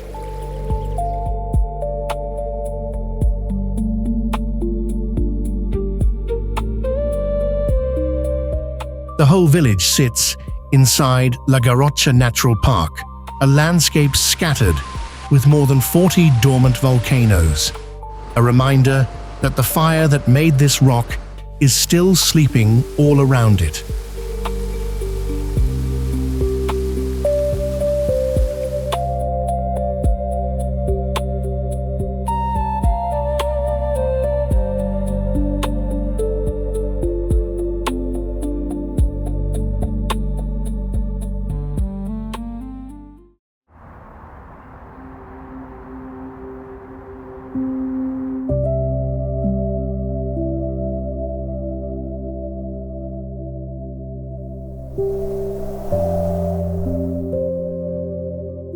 Yanjin in Yunnan Province, China, is often called the narrowest city in the world.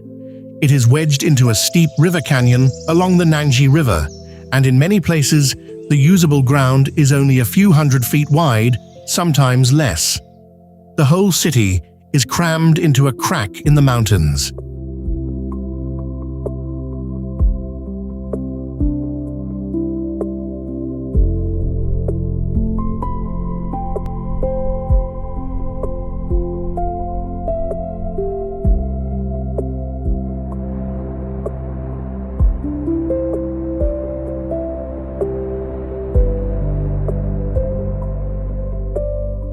The buildings stand so close that neighbors across the gap can almost pass things to each other, balcony to balcony, not out of friendliness, but because there is simply no land left between them.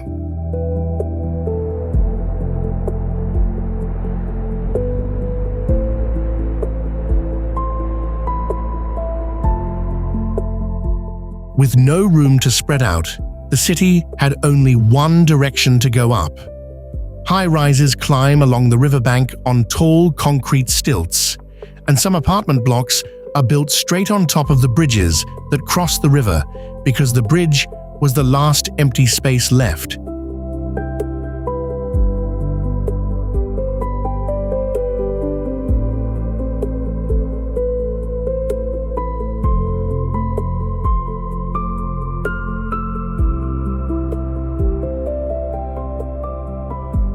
From a distance, the whole place looks like a thin ribbon of towers squeezed between two stone walls.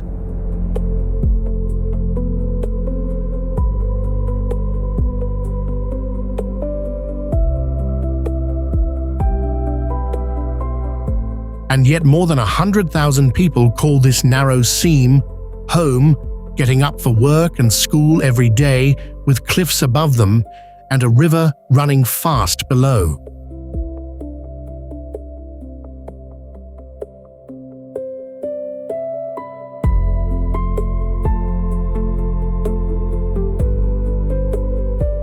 While other cities argue about traffic, Yanjin faces a stranger question entirely. How do you fit an entire city inside a gap in the mountains and keep it standing?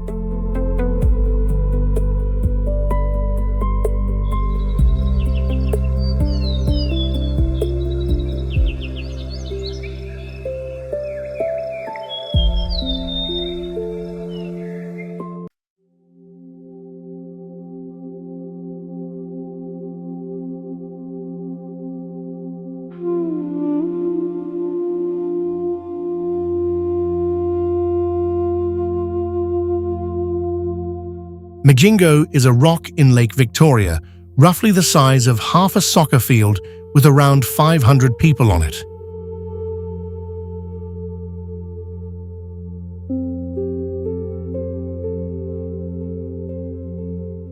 Corrugated metal structures cover every square meter. Bars, shops, a salon, fish stalls, all packed onto 2,000 square meters of stone. Both Uganda and Kenya claim the island. Both have stationed police here at the same time. A territorial standoff conducted in the most cramped possible venue. People came for the fishing. Nile perch large commercially valuable school in these waters, and Majingo sits at the perfect spot, crowded like a city, peaceful like a village. That tension is exactly what makes it unforgettable.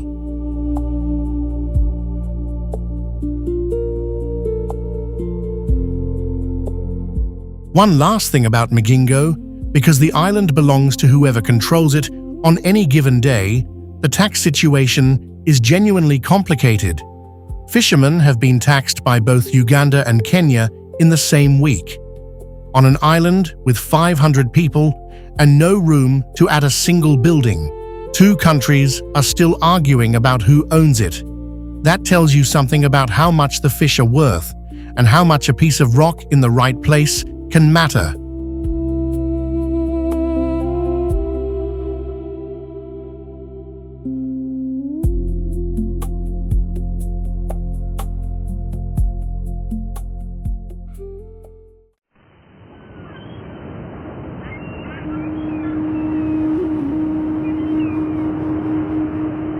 Where the ground is never solid and the sea is the street.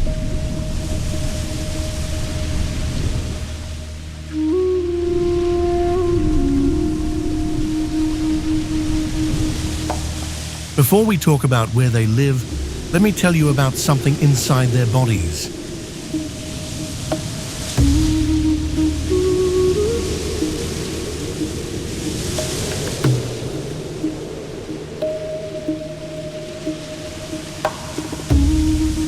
The Bahau people scattered across the waters between Malaysia, Indonesia, and the Philippines have spleens 50% larger than most humans on Earth. That is not a disease. That is evolution. Some Bahau dive 60 meters on a single breath and stay under for up to 13 minutes. Do that for enough generations, and the body rewires itself to keep up.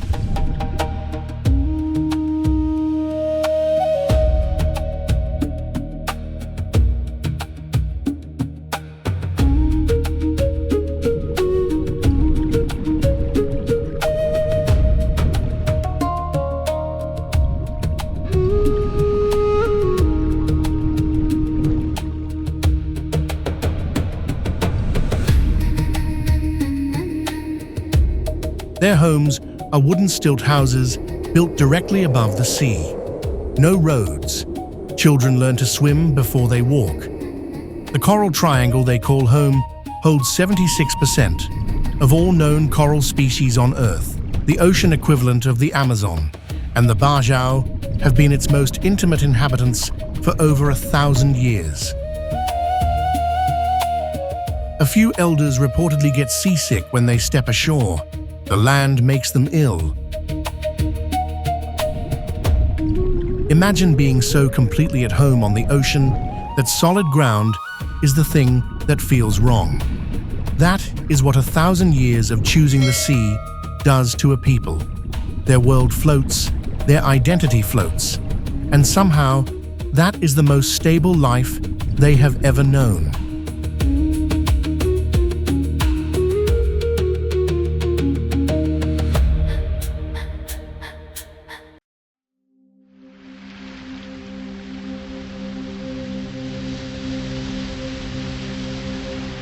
Hold that image of Ganvi, peaceful, centuries-old, intentional. Now imagine the opposite.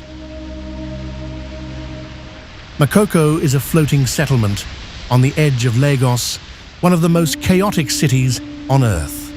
100,000 people packed onto stilts above a lagoon that smells of saltfish and diesel. No clean water, no sewage system. Walkways barely wide enough for two people to pass.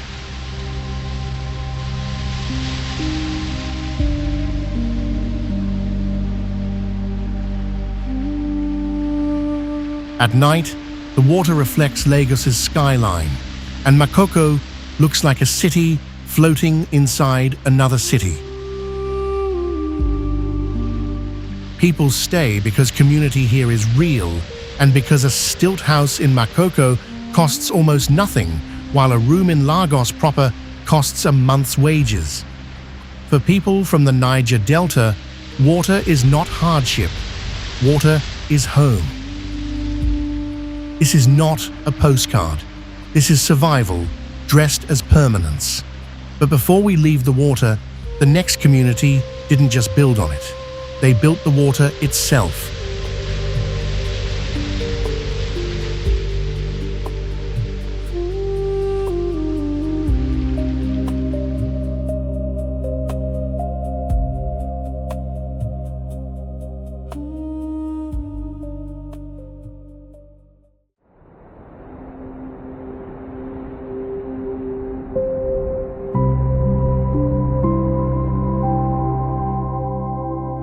No rock here, no ice, no altitude, just water-warm flats stretching in every direction under a West African sky.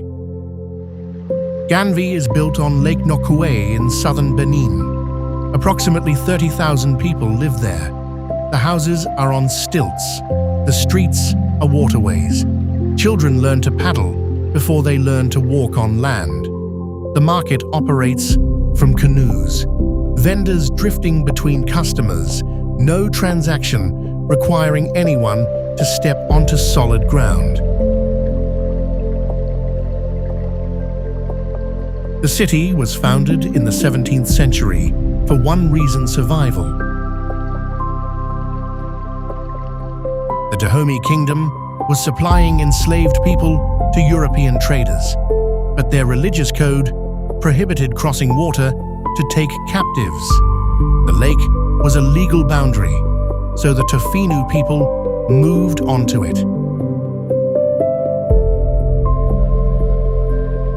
The name Ganvi translates roughly as "we survived." All of it, the schools, the churches, the clinics, the repair shops, all of it built on stilts, accessed by boat, began as a refusal to be taken. That origin is not a historical footnote. It is still the foundation, literally and otherwise.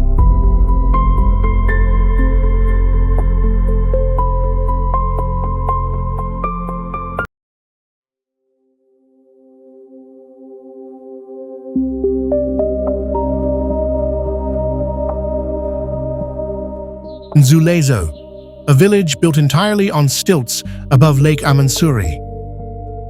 The lake is surrounded by dense mangrove forest. The water is dark and slow-moving. Under the surface, crocodiles. Around the edges, snakes. In the trees, insects that carry disease. There is no dry land in Nzulezo. There is water, and there are the wooden poles that rise above it. Every house, every school, every church built on those poles. Every path between buildings is a narrow wooden walkway over open water. The village has existed for over 300 years. The original settlers came here fleeing conflict. They chose the lake because no army could easily cross open water. The lake was the wall.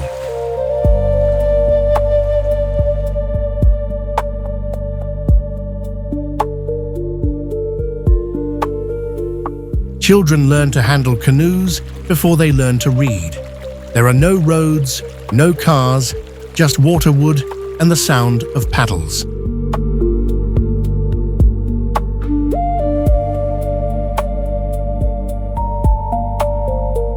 What you do not realize at first is how quiet it is. Just water, just birds, just the creak of the walkways under your feet.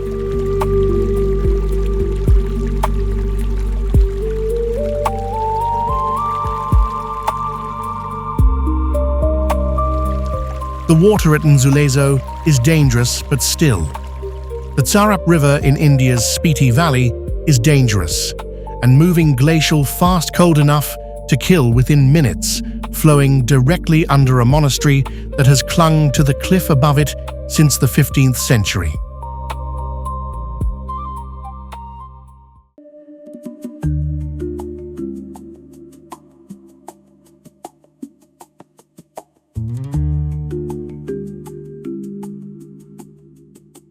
An island the size of 2 soccer fields, around 1,200 people, 4 streets.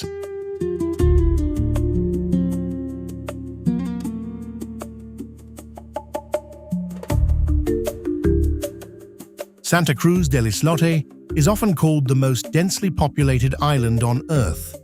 Houses share walls on 4 sides. Children play in a courtyard the size of a tennis court. No freshwater source drinking water arrives by boat. Generators run a few hours a day. And yet almost no crime. Tight community. People who don't want to leave.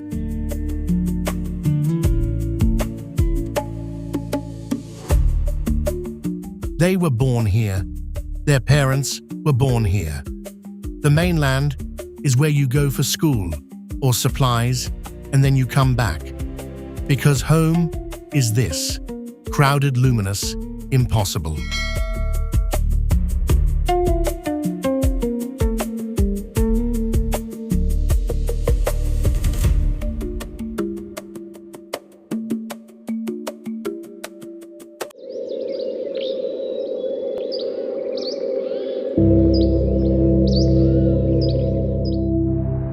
For the final stop on this entire journey, we come to a single rock rising out of the jungle and to a question that 15 centuries have not been able to answer.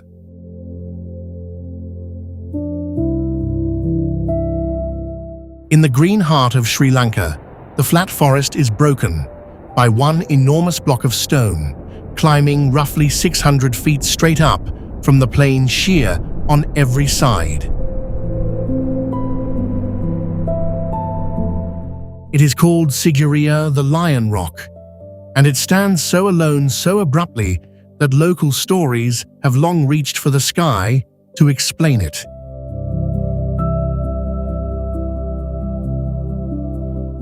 But the strangest thing about Sigiriya is not the rock, it is what people built on top of it and how.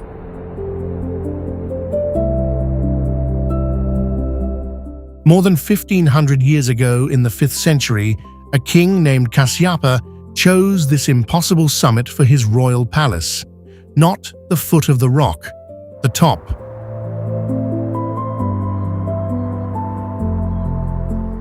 Up there, hundreds of feet in the air, his builders raised walls, laid out courtyards, and cut great pools straight into the bare stone.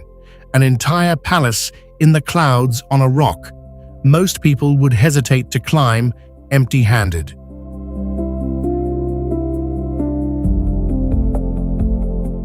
And to this day, the question that hangs over the place is simple and unanswered. How did they get all of it up there, at all with no machines, onto the top of a rock most people would not dare to climb?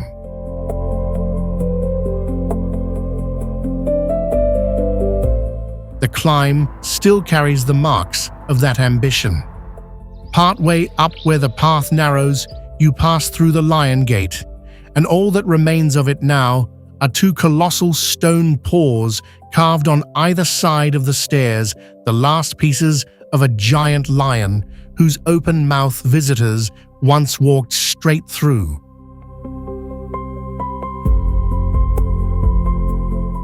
Kasyapa did not hold it for long. He was overthrown. Within a few years, the palace emptied and the jungle climbed the terraces back to the top until the only king left on Sigiriya was the rock itself.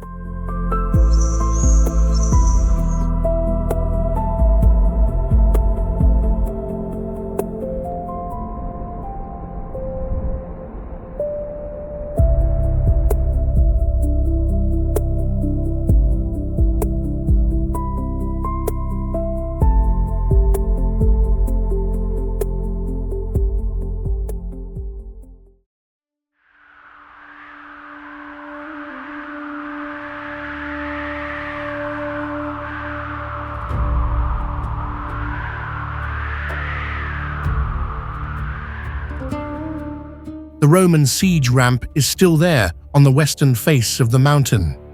500,000 tons of earth and stone piled up 2,000 years ago. Nobody has moved it. You can walk up it today.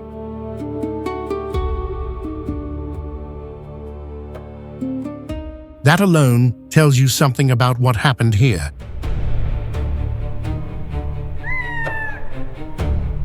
Masada is a mesa rising 434 meters above the Dead Sea in the Judean desert sheer cliff on every side. The only natural way up is a winding trail called the Snake Path. It zigzags up the cliff face in full desert sun. Visitors in good shape say it exhausts them. Now imagine doing it in Roman legion armor shield and weapons with defenders throwing stones down from above.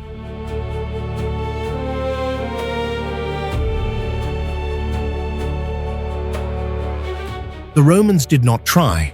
Instead, they built the ramp.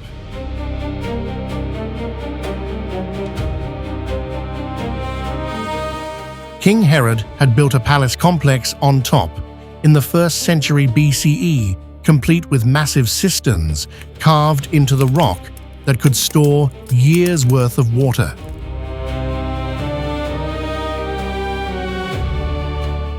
When 960 Jewish rebels made Masada their last stand against Rome in 72 CE, they moved into Herod's fortress and waited.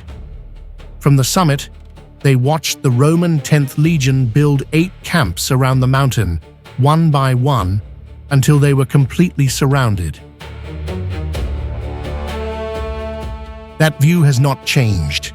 The outlines of all 8 camps are still visible today. When the Romans finally breached the wall, they found almost no one alive. According to the historian Josephus, the defenders had chosen death over capture.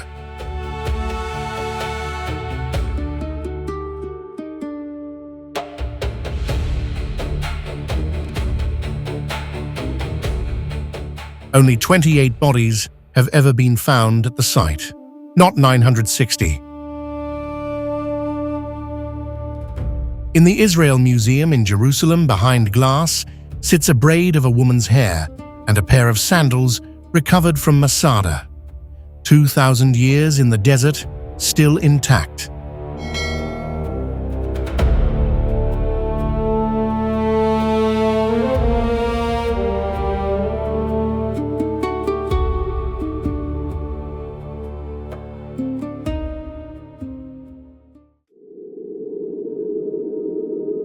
There are rocks in central Greece that don't look like they belong to the landscape around them. The valley floor is flat, and agricultural fields, small roads, ordinary towns. And then, without warning, these columns rise, straight up. Some of them 300, 400 meters tall sides, nearly vertical tops, worn flat by millions of years of erosion. They look less like geology and more like something deliberately placed there. In the 14th century, monks started climbing them, not to visit, to stay. The reasoning, if you can call it that, was straightforward: the higher and harder to reach, the safer. The Byzantine Empire was fracturing. Armies moved through the valley below regularly. A monastery on top of a vertical rock column was functionally a fortress that required no walls, because the rock itself was the wall. Nobody was coming up uninvited. Building up there was a different problem entirely. Every stone, every beam, every barrel of water had to come up by hand, hoisted in nets, on ropes, over the cliff edge. Some of the larger monasteries took decades just to accumulate enough material to begin construction. The monks didn't see that as a problem. They had time. The rock wasn't going anywhere. For centuries, the only way up was a rope ladder or a net. You sat in the net, someone above cranked the winch, and you rose slowly, with the valley getting smaller beneath you, and nothing between you and the ground except rope. When visitors asked how often the ropes were replaced, the monks reportedly answered, "When God decides it is time." Stone staircases were cut into the rock faces in the 1920s. The rope ladders came down, and Meteora, which had spent 5 centuries being genuinely unreachable, became gradually a place tourists could visit before lunch. Inside, the monasteries are smaller than they look from below. Narrow corridors, low ceilings, walls covered in frescoes darkened by centuries of candle smoke. The windows are cut directly into the rock face, and through them, the valley drops away beneath you with nothing in between. 6 monasteries still function today. Monks and nuns still live up there behind walls built by people who hauled every stone up by rope on rock faces that the valley below has been looking up at for longer than any of the buildings have existed. On mornings when the fog comes in off the valley, the columns disappear into the mist, and the monasteries appear to float. No rock visible beneath them, just the buildings suspended. The monks have seen it thousands of times. They still look.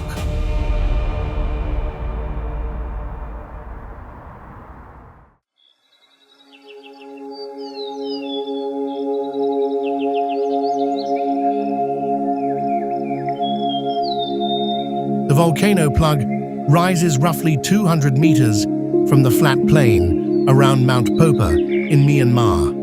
On top of it, a gold-painted monastery. To reach it, 777 steps, covered lined with shrines, climb the exterior from base to summit.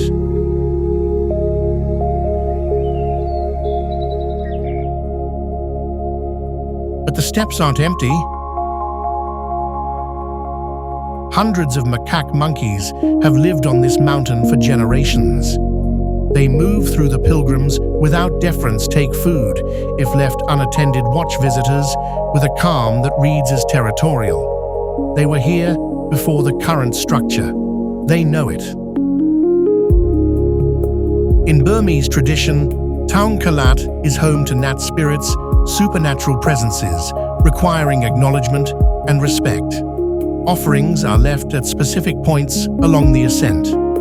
Prayers are said in particular places. What separates this place from the cliff temples and frozen shelters of the previous hour is the energy. It's not silent, not eerie. It's loud, layered, colored, alive vendors and pilgrims and monkeys and incense all occupying the same narrow stairway at the same time. And then you reach the summit. You step out onto the platform. The plain spreads out below in every direction.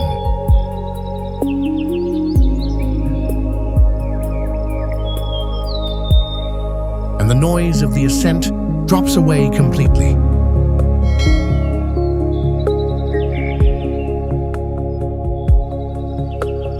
The mountain made you work for it, and then it gave you something the climb didn't prepare you for.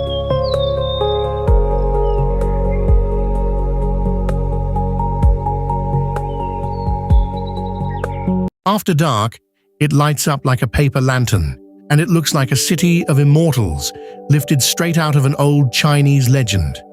They call it Wangxian Valley, the Valley of the Immortals.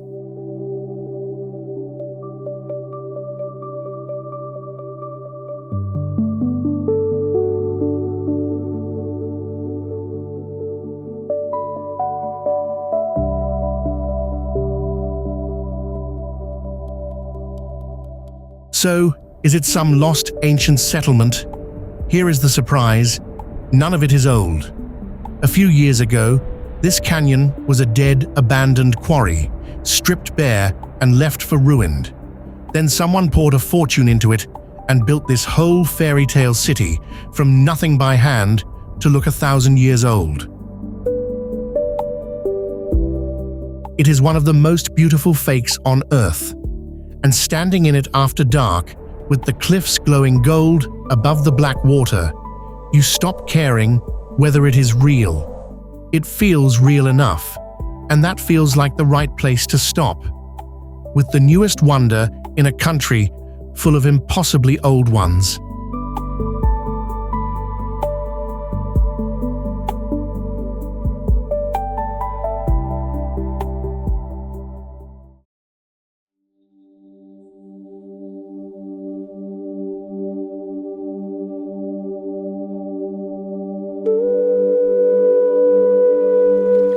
In Serbia, on the Drina River, there is a house on a rock. Not near a rock, not beside a rock, on a rock in the middle of a river.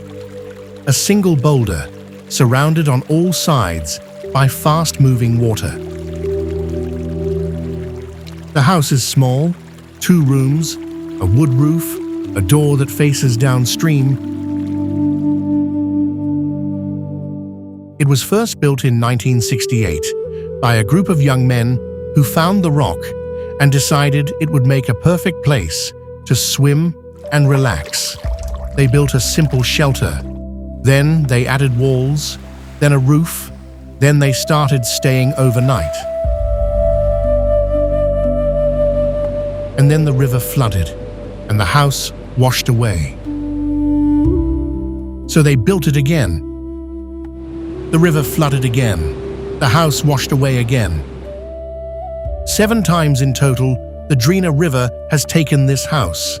7 times, someone has returned and rebuilt it. The same rock, the same location. A little different each time, but always there. There is no rational explanation for this kind of stubbornness. There is only the river, and the rock, and the people who refuse to call it a defeat.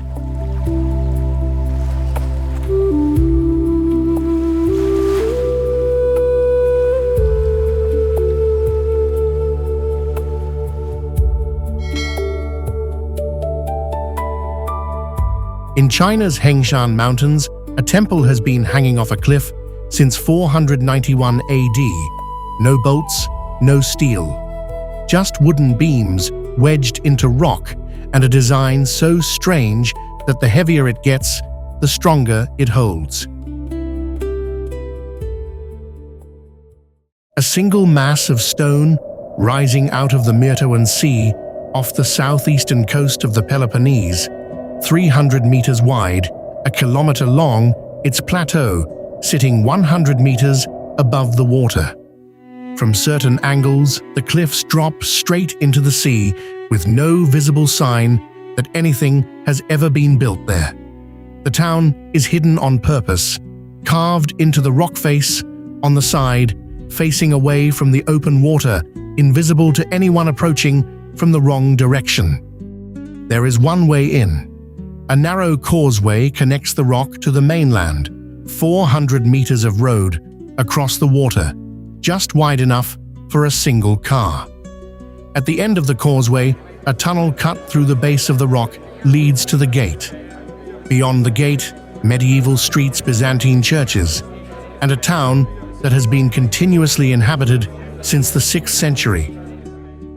The name Monemvasia comes directly from this geography. Mone Emvasia, single entrance. The name is also the entire history of the place. For 1,000 years, the single entrance was why Monemvasia survived when everything around it fell. Byzantine generals held it when the rest of Greece changed hands. Venetian merchants made it one of the great trading ports of the Mediterranean.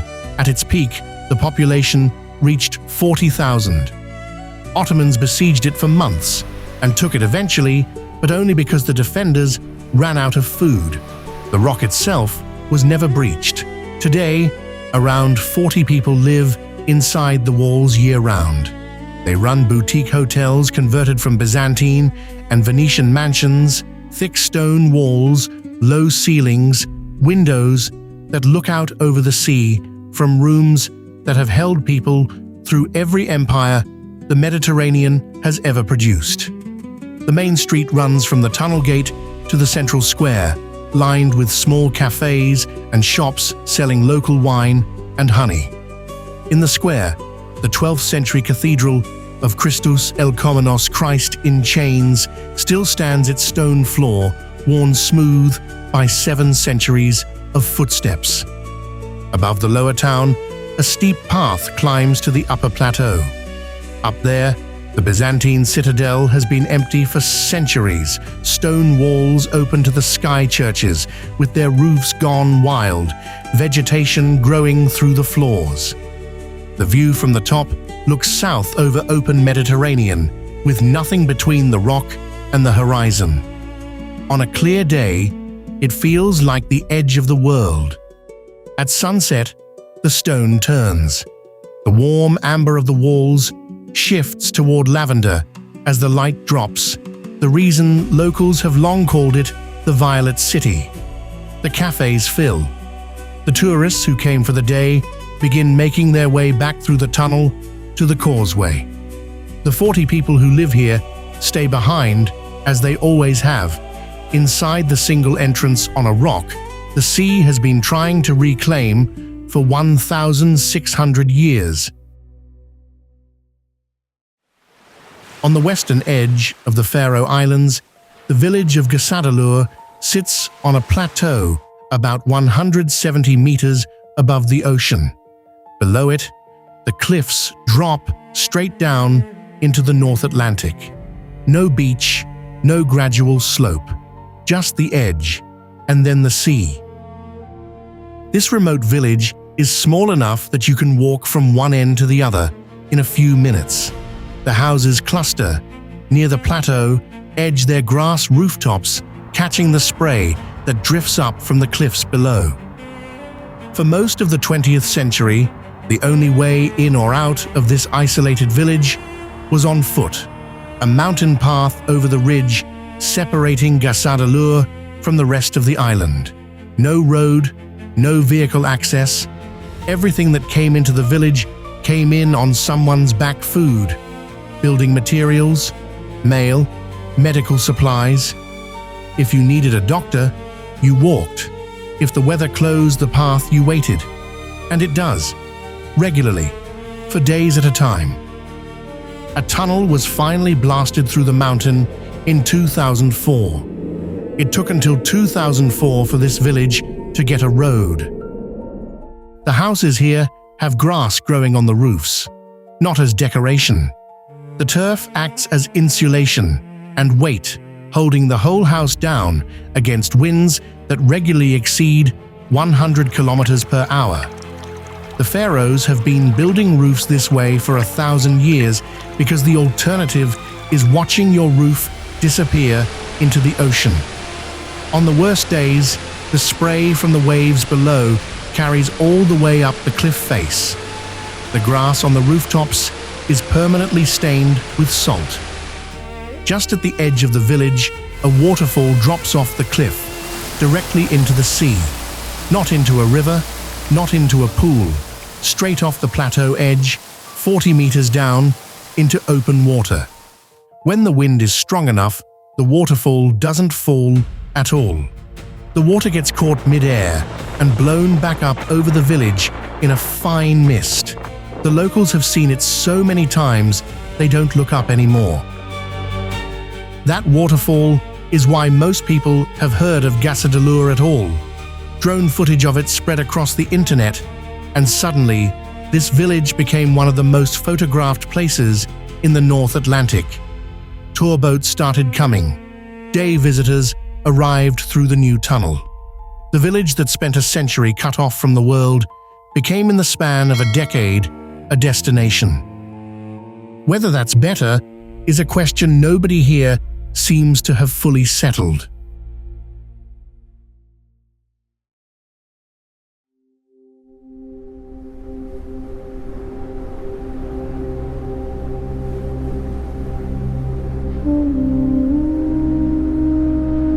Near the Chechen border, in a valley the mountains seem to want to keep closed, there is a village made entirely of towers.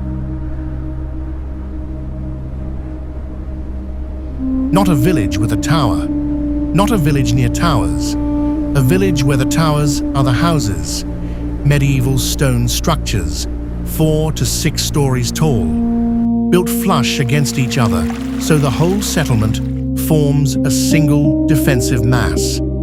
There are no windows at ground level. Entry is through openings on the second floor, reached by ladders that could be pulled up and hidden.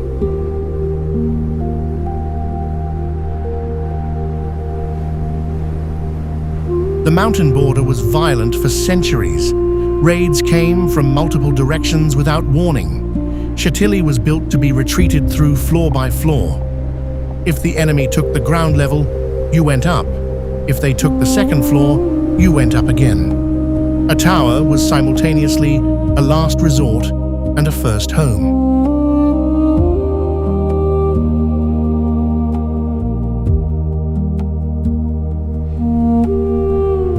Today, Chantilly's permanent winter population is a few dozen, perhaps fewer. The old towers stand beside newer houses. The newer houses have windows at ground level.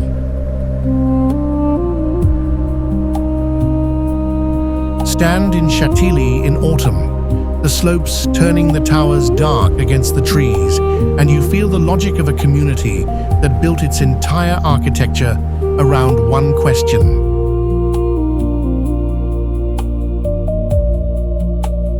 How long can we hold?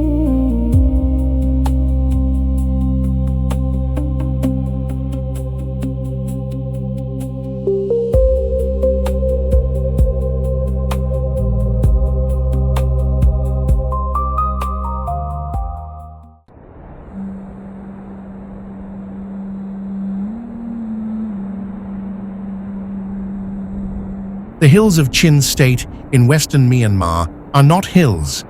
They are vertical walls where roads end and ladders begin.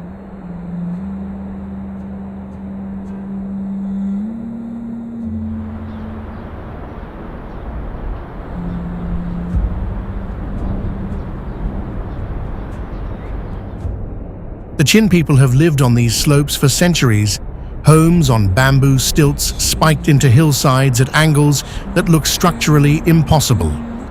Walking through a Chin village means gripping ropes on paths tilted at 45 degrees, looking down through gaps in the boards at the valley below. Grandmother's hands at work, thread by thread. Many older Chin women have their faces tattooed patterns specific to each village, marking identity and womanhood. The tradition is fading. The women who carry it are living archives of a world quietly disappearing. After the voice grows thin, we carry the color of rain in the quiet underskin.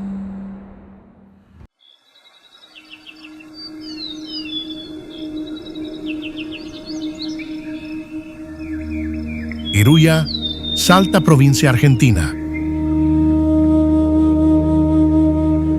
Deep in the Andean canyons of northwest Argentina, past where the paved road ends, there is a village called Iruya.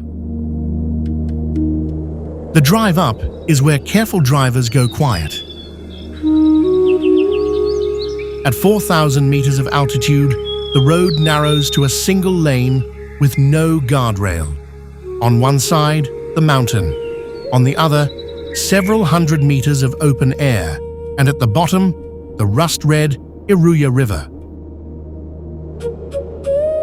At one point, the road becomes the riverbed itself. You drive through the river. There is no bridge. Iruya is small, whitewashed adobe houses, an old stone church, the sound of the river constant, mountains pressing in from all four directions. The altitude hits you on the first step. A flight of stairs becomes a conversation with your own lungs. No traffic lights, no chain stores, a central square, a weekly market where Kola and Quechua families sell corn and potatoes, and a quality of silence most adults have never actually experienced. Visitors who make the drive almost always describe the same feeling. Something happens to their sense of time. The phone pings less, not because the signal is bad, the signal is fine, because fewer things feel urgent enough to check. The mountains are very old. The village is very old. And both have been here much, much longer than the idea that anything is important right now.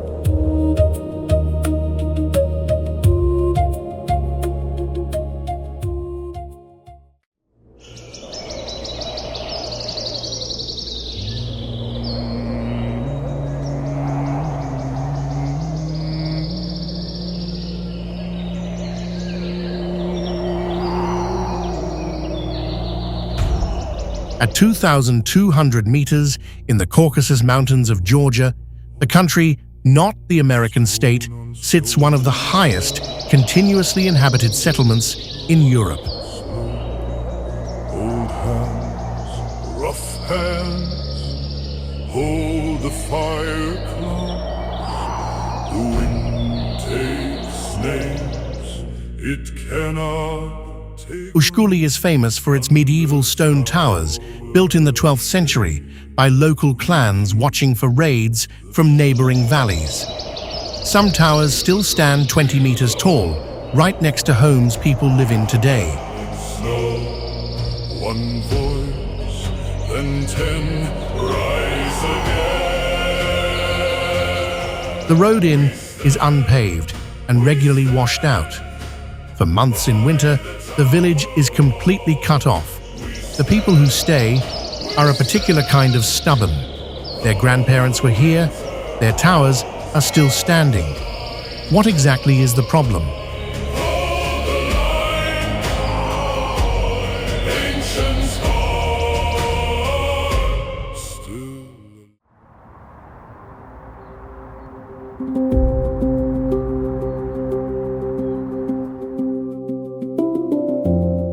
back to the mountains. But this time, the story isn't about survival.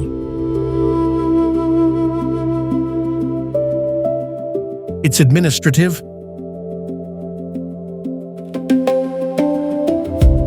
Spiti Valley, 12,000 to 15,000 feet above sea level, surrounded by mountains, blocking most weather, most visitors, and apparently any common sense about post office placement. In Hikim Village, at 14,567 feet, there is one. Counter, ink stamps, a staff member who has worked there for years. His commute involves altitude acclimatization. A tourist writes a postcard, slides it through the window. That card eventually drops into a mailbox somewhere flat and warm. The envelope says, Hikim, India, 14,567 feet. The recipient usually has no idea what that means. Sometimes people ask the postal worker what it's like working at the highest post office in the world. He says, "It's a post office. You stamp letters." During national elections, officials trek for days to set up a voting booth for fewer than 50 people. Folding table, ballot box, every election, never in question. Across the valley, Danka Monastery, 1,000 years old, sitting on a narrow cliff with no architectural reason to still be standing. The monks ring the same bells at the same times. The post office worker stamps letters at the same altitude. The Indian government requires a post office in every village above a certain population threshold. Hikim qualifies. Bureaucracy does not care about altitude.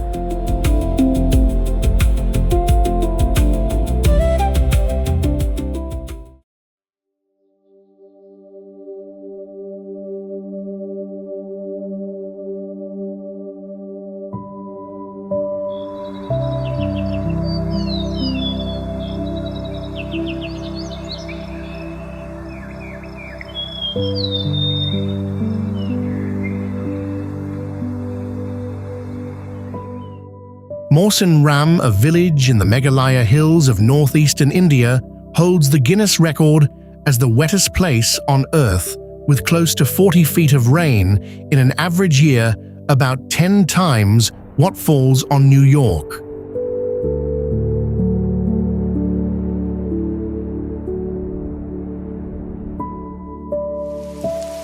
During the monsoon, the rain does not fall so much as a tack.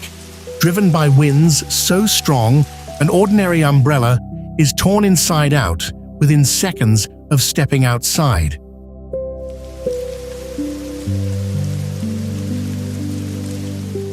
So the Khasi people invented something better. They knot a large shield shaped like a turtle shell, woven from bamboo and dried grass. Worn over the head and back, it sheds the wind and covers the whole upper body, and because it rests on the body instead of the hand, both hands stay free. A farmer can plant rice in a downpour with nothing held overhead at all.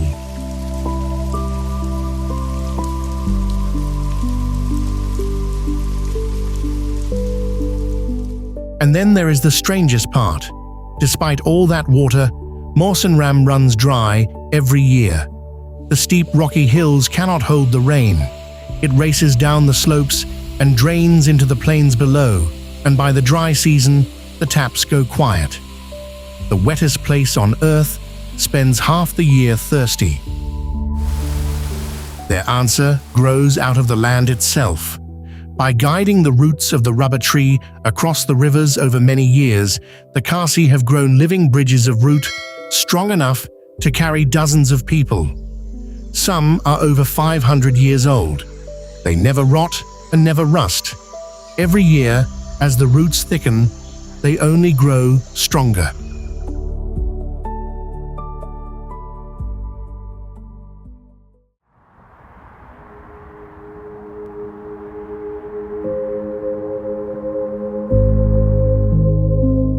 Anadyr stands at the far eastern edge of Russia, in the Chukotka region, a small city clinging to a coast of tundra and cold seas.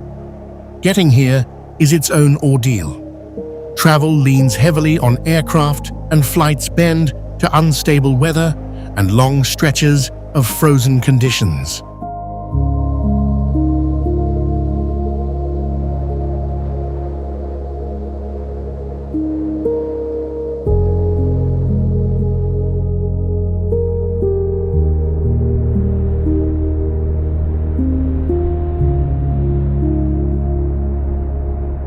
The scale of the emptiness around it is hard to picture. Chukotka covers about 278,000 square miles, yet holds fewer than 50,000 people, most of the land left to tundra and wind.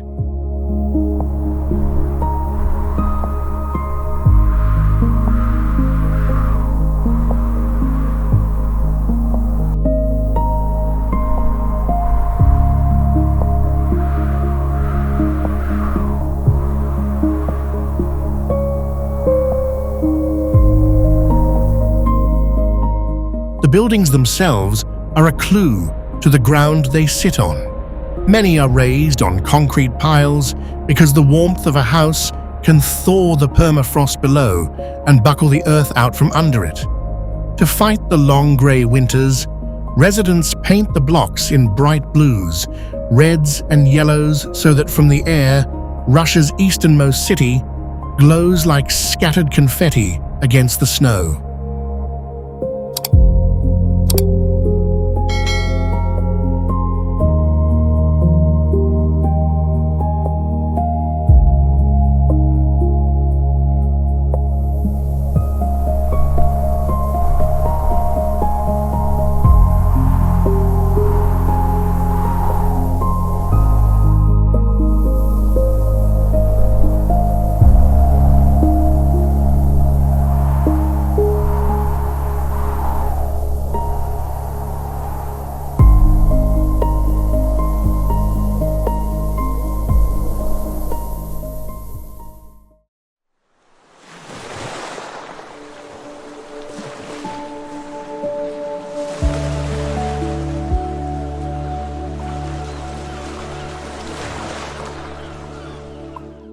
Tristan da Cunha is a tiny British territory in the South Atlantic, set almost exactly between South Africa and South America, and it holds a lonely record.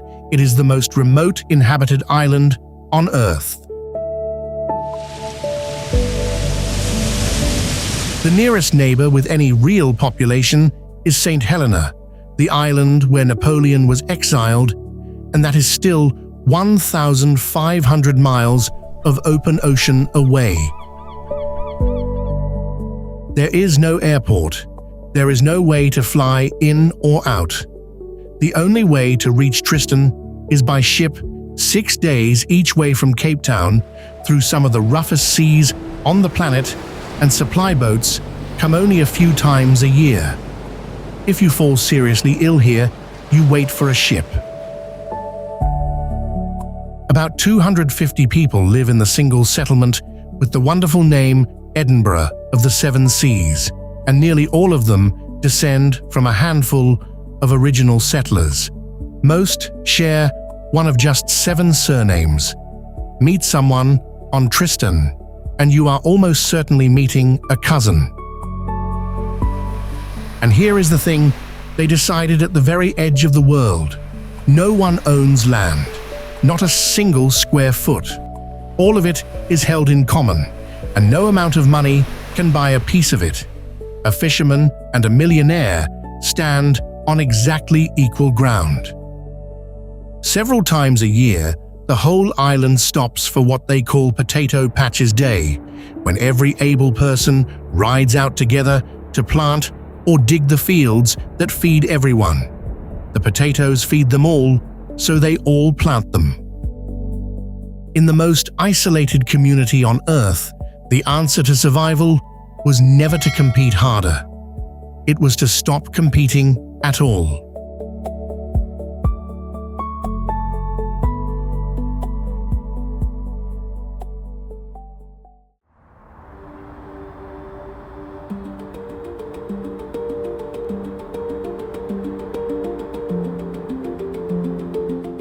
There is a word that gets used too often for places like these: brave.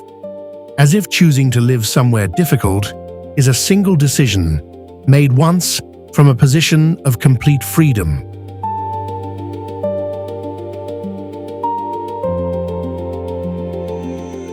It almost never works that way. The Tofinu people of Ganvi moved onto the water to escape being taken. The monks of Meteora climbed to summits to escape a world that had become genuinely dangerous. The towers of Shatili were built because building without walls had already been tried and it hadn't worked. The shamans of El Alto stayed on a fault line because leaving would have meant abandoning an agreement they had kept for generations.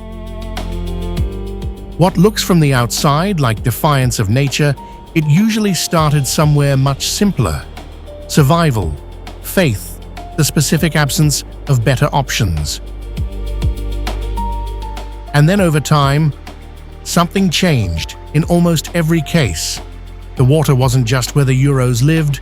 Children grew up not knowing how to walk on solid ground. The cliff wasn't just where the monks prayed.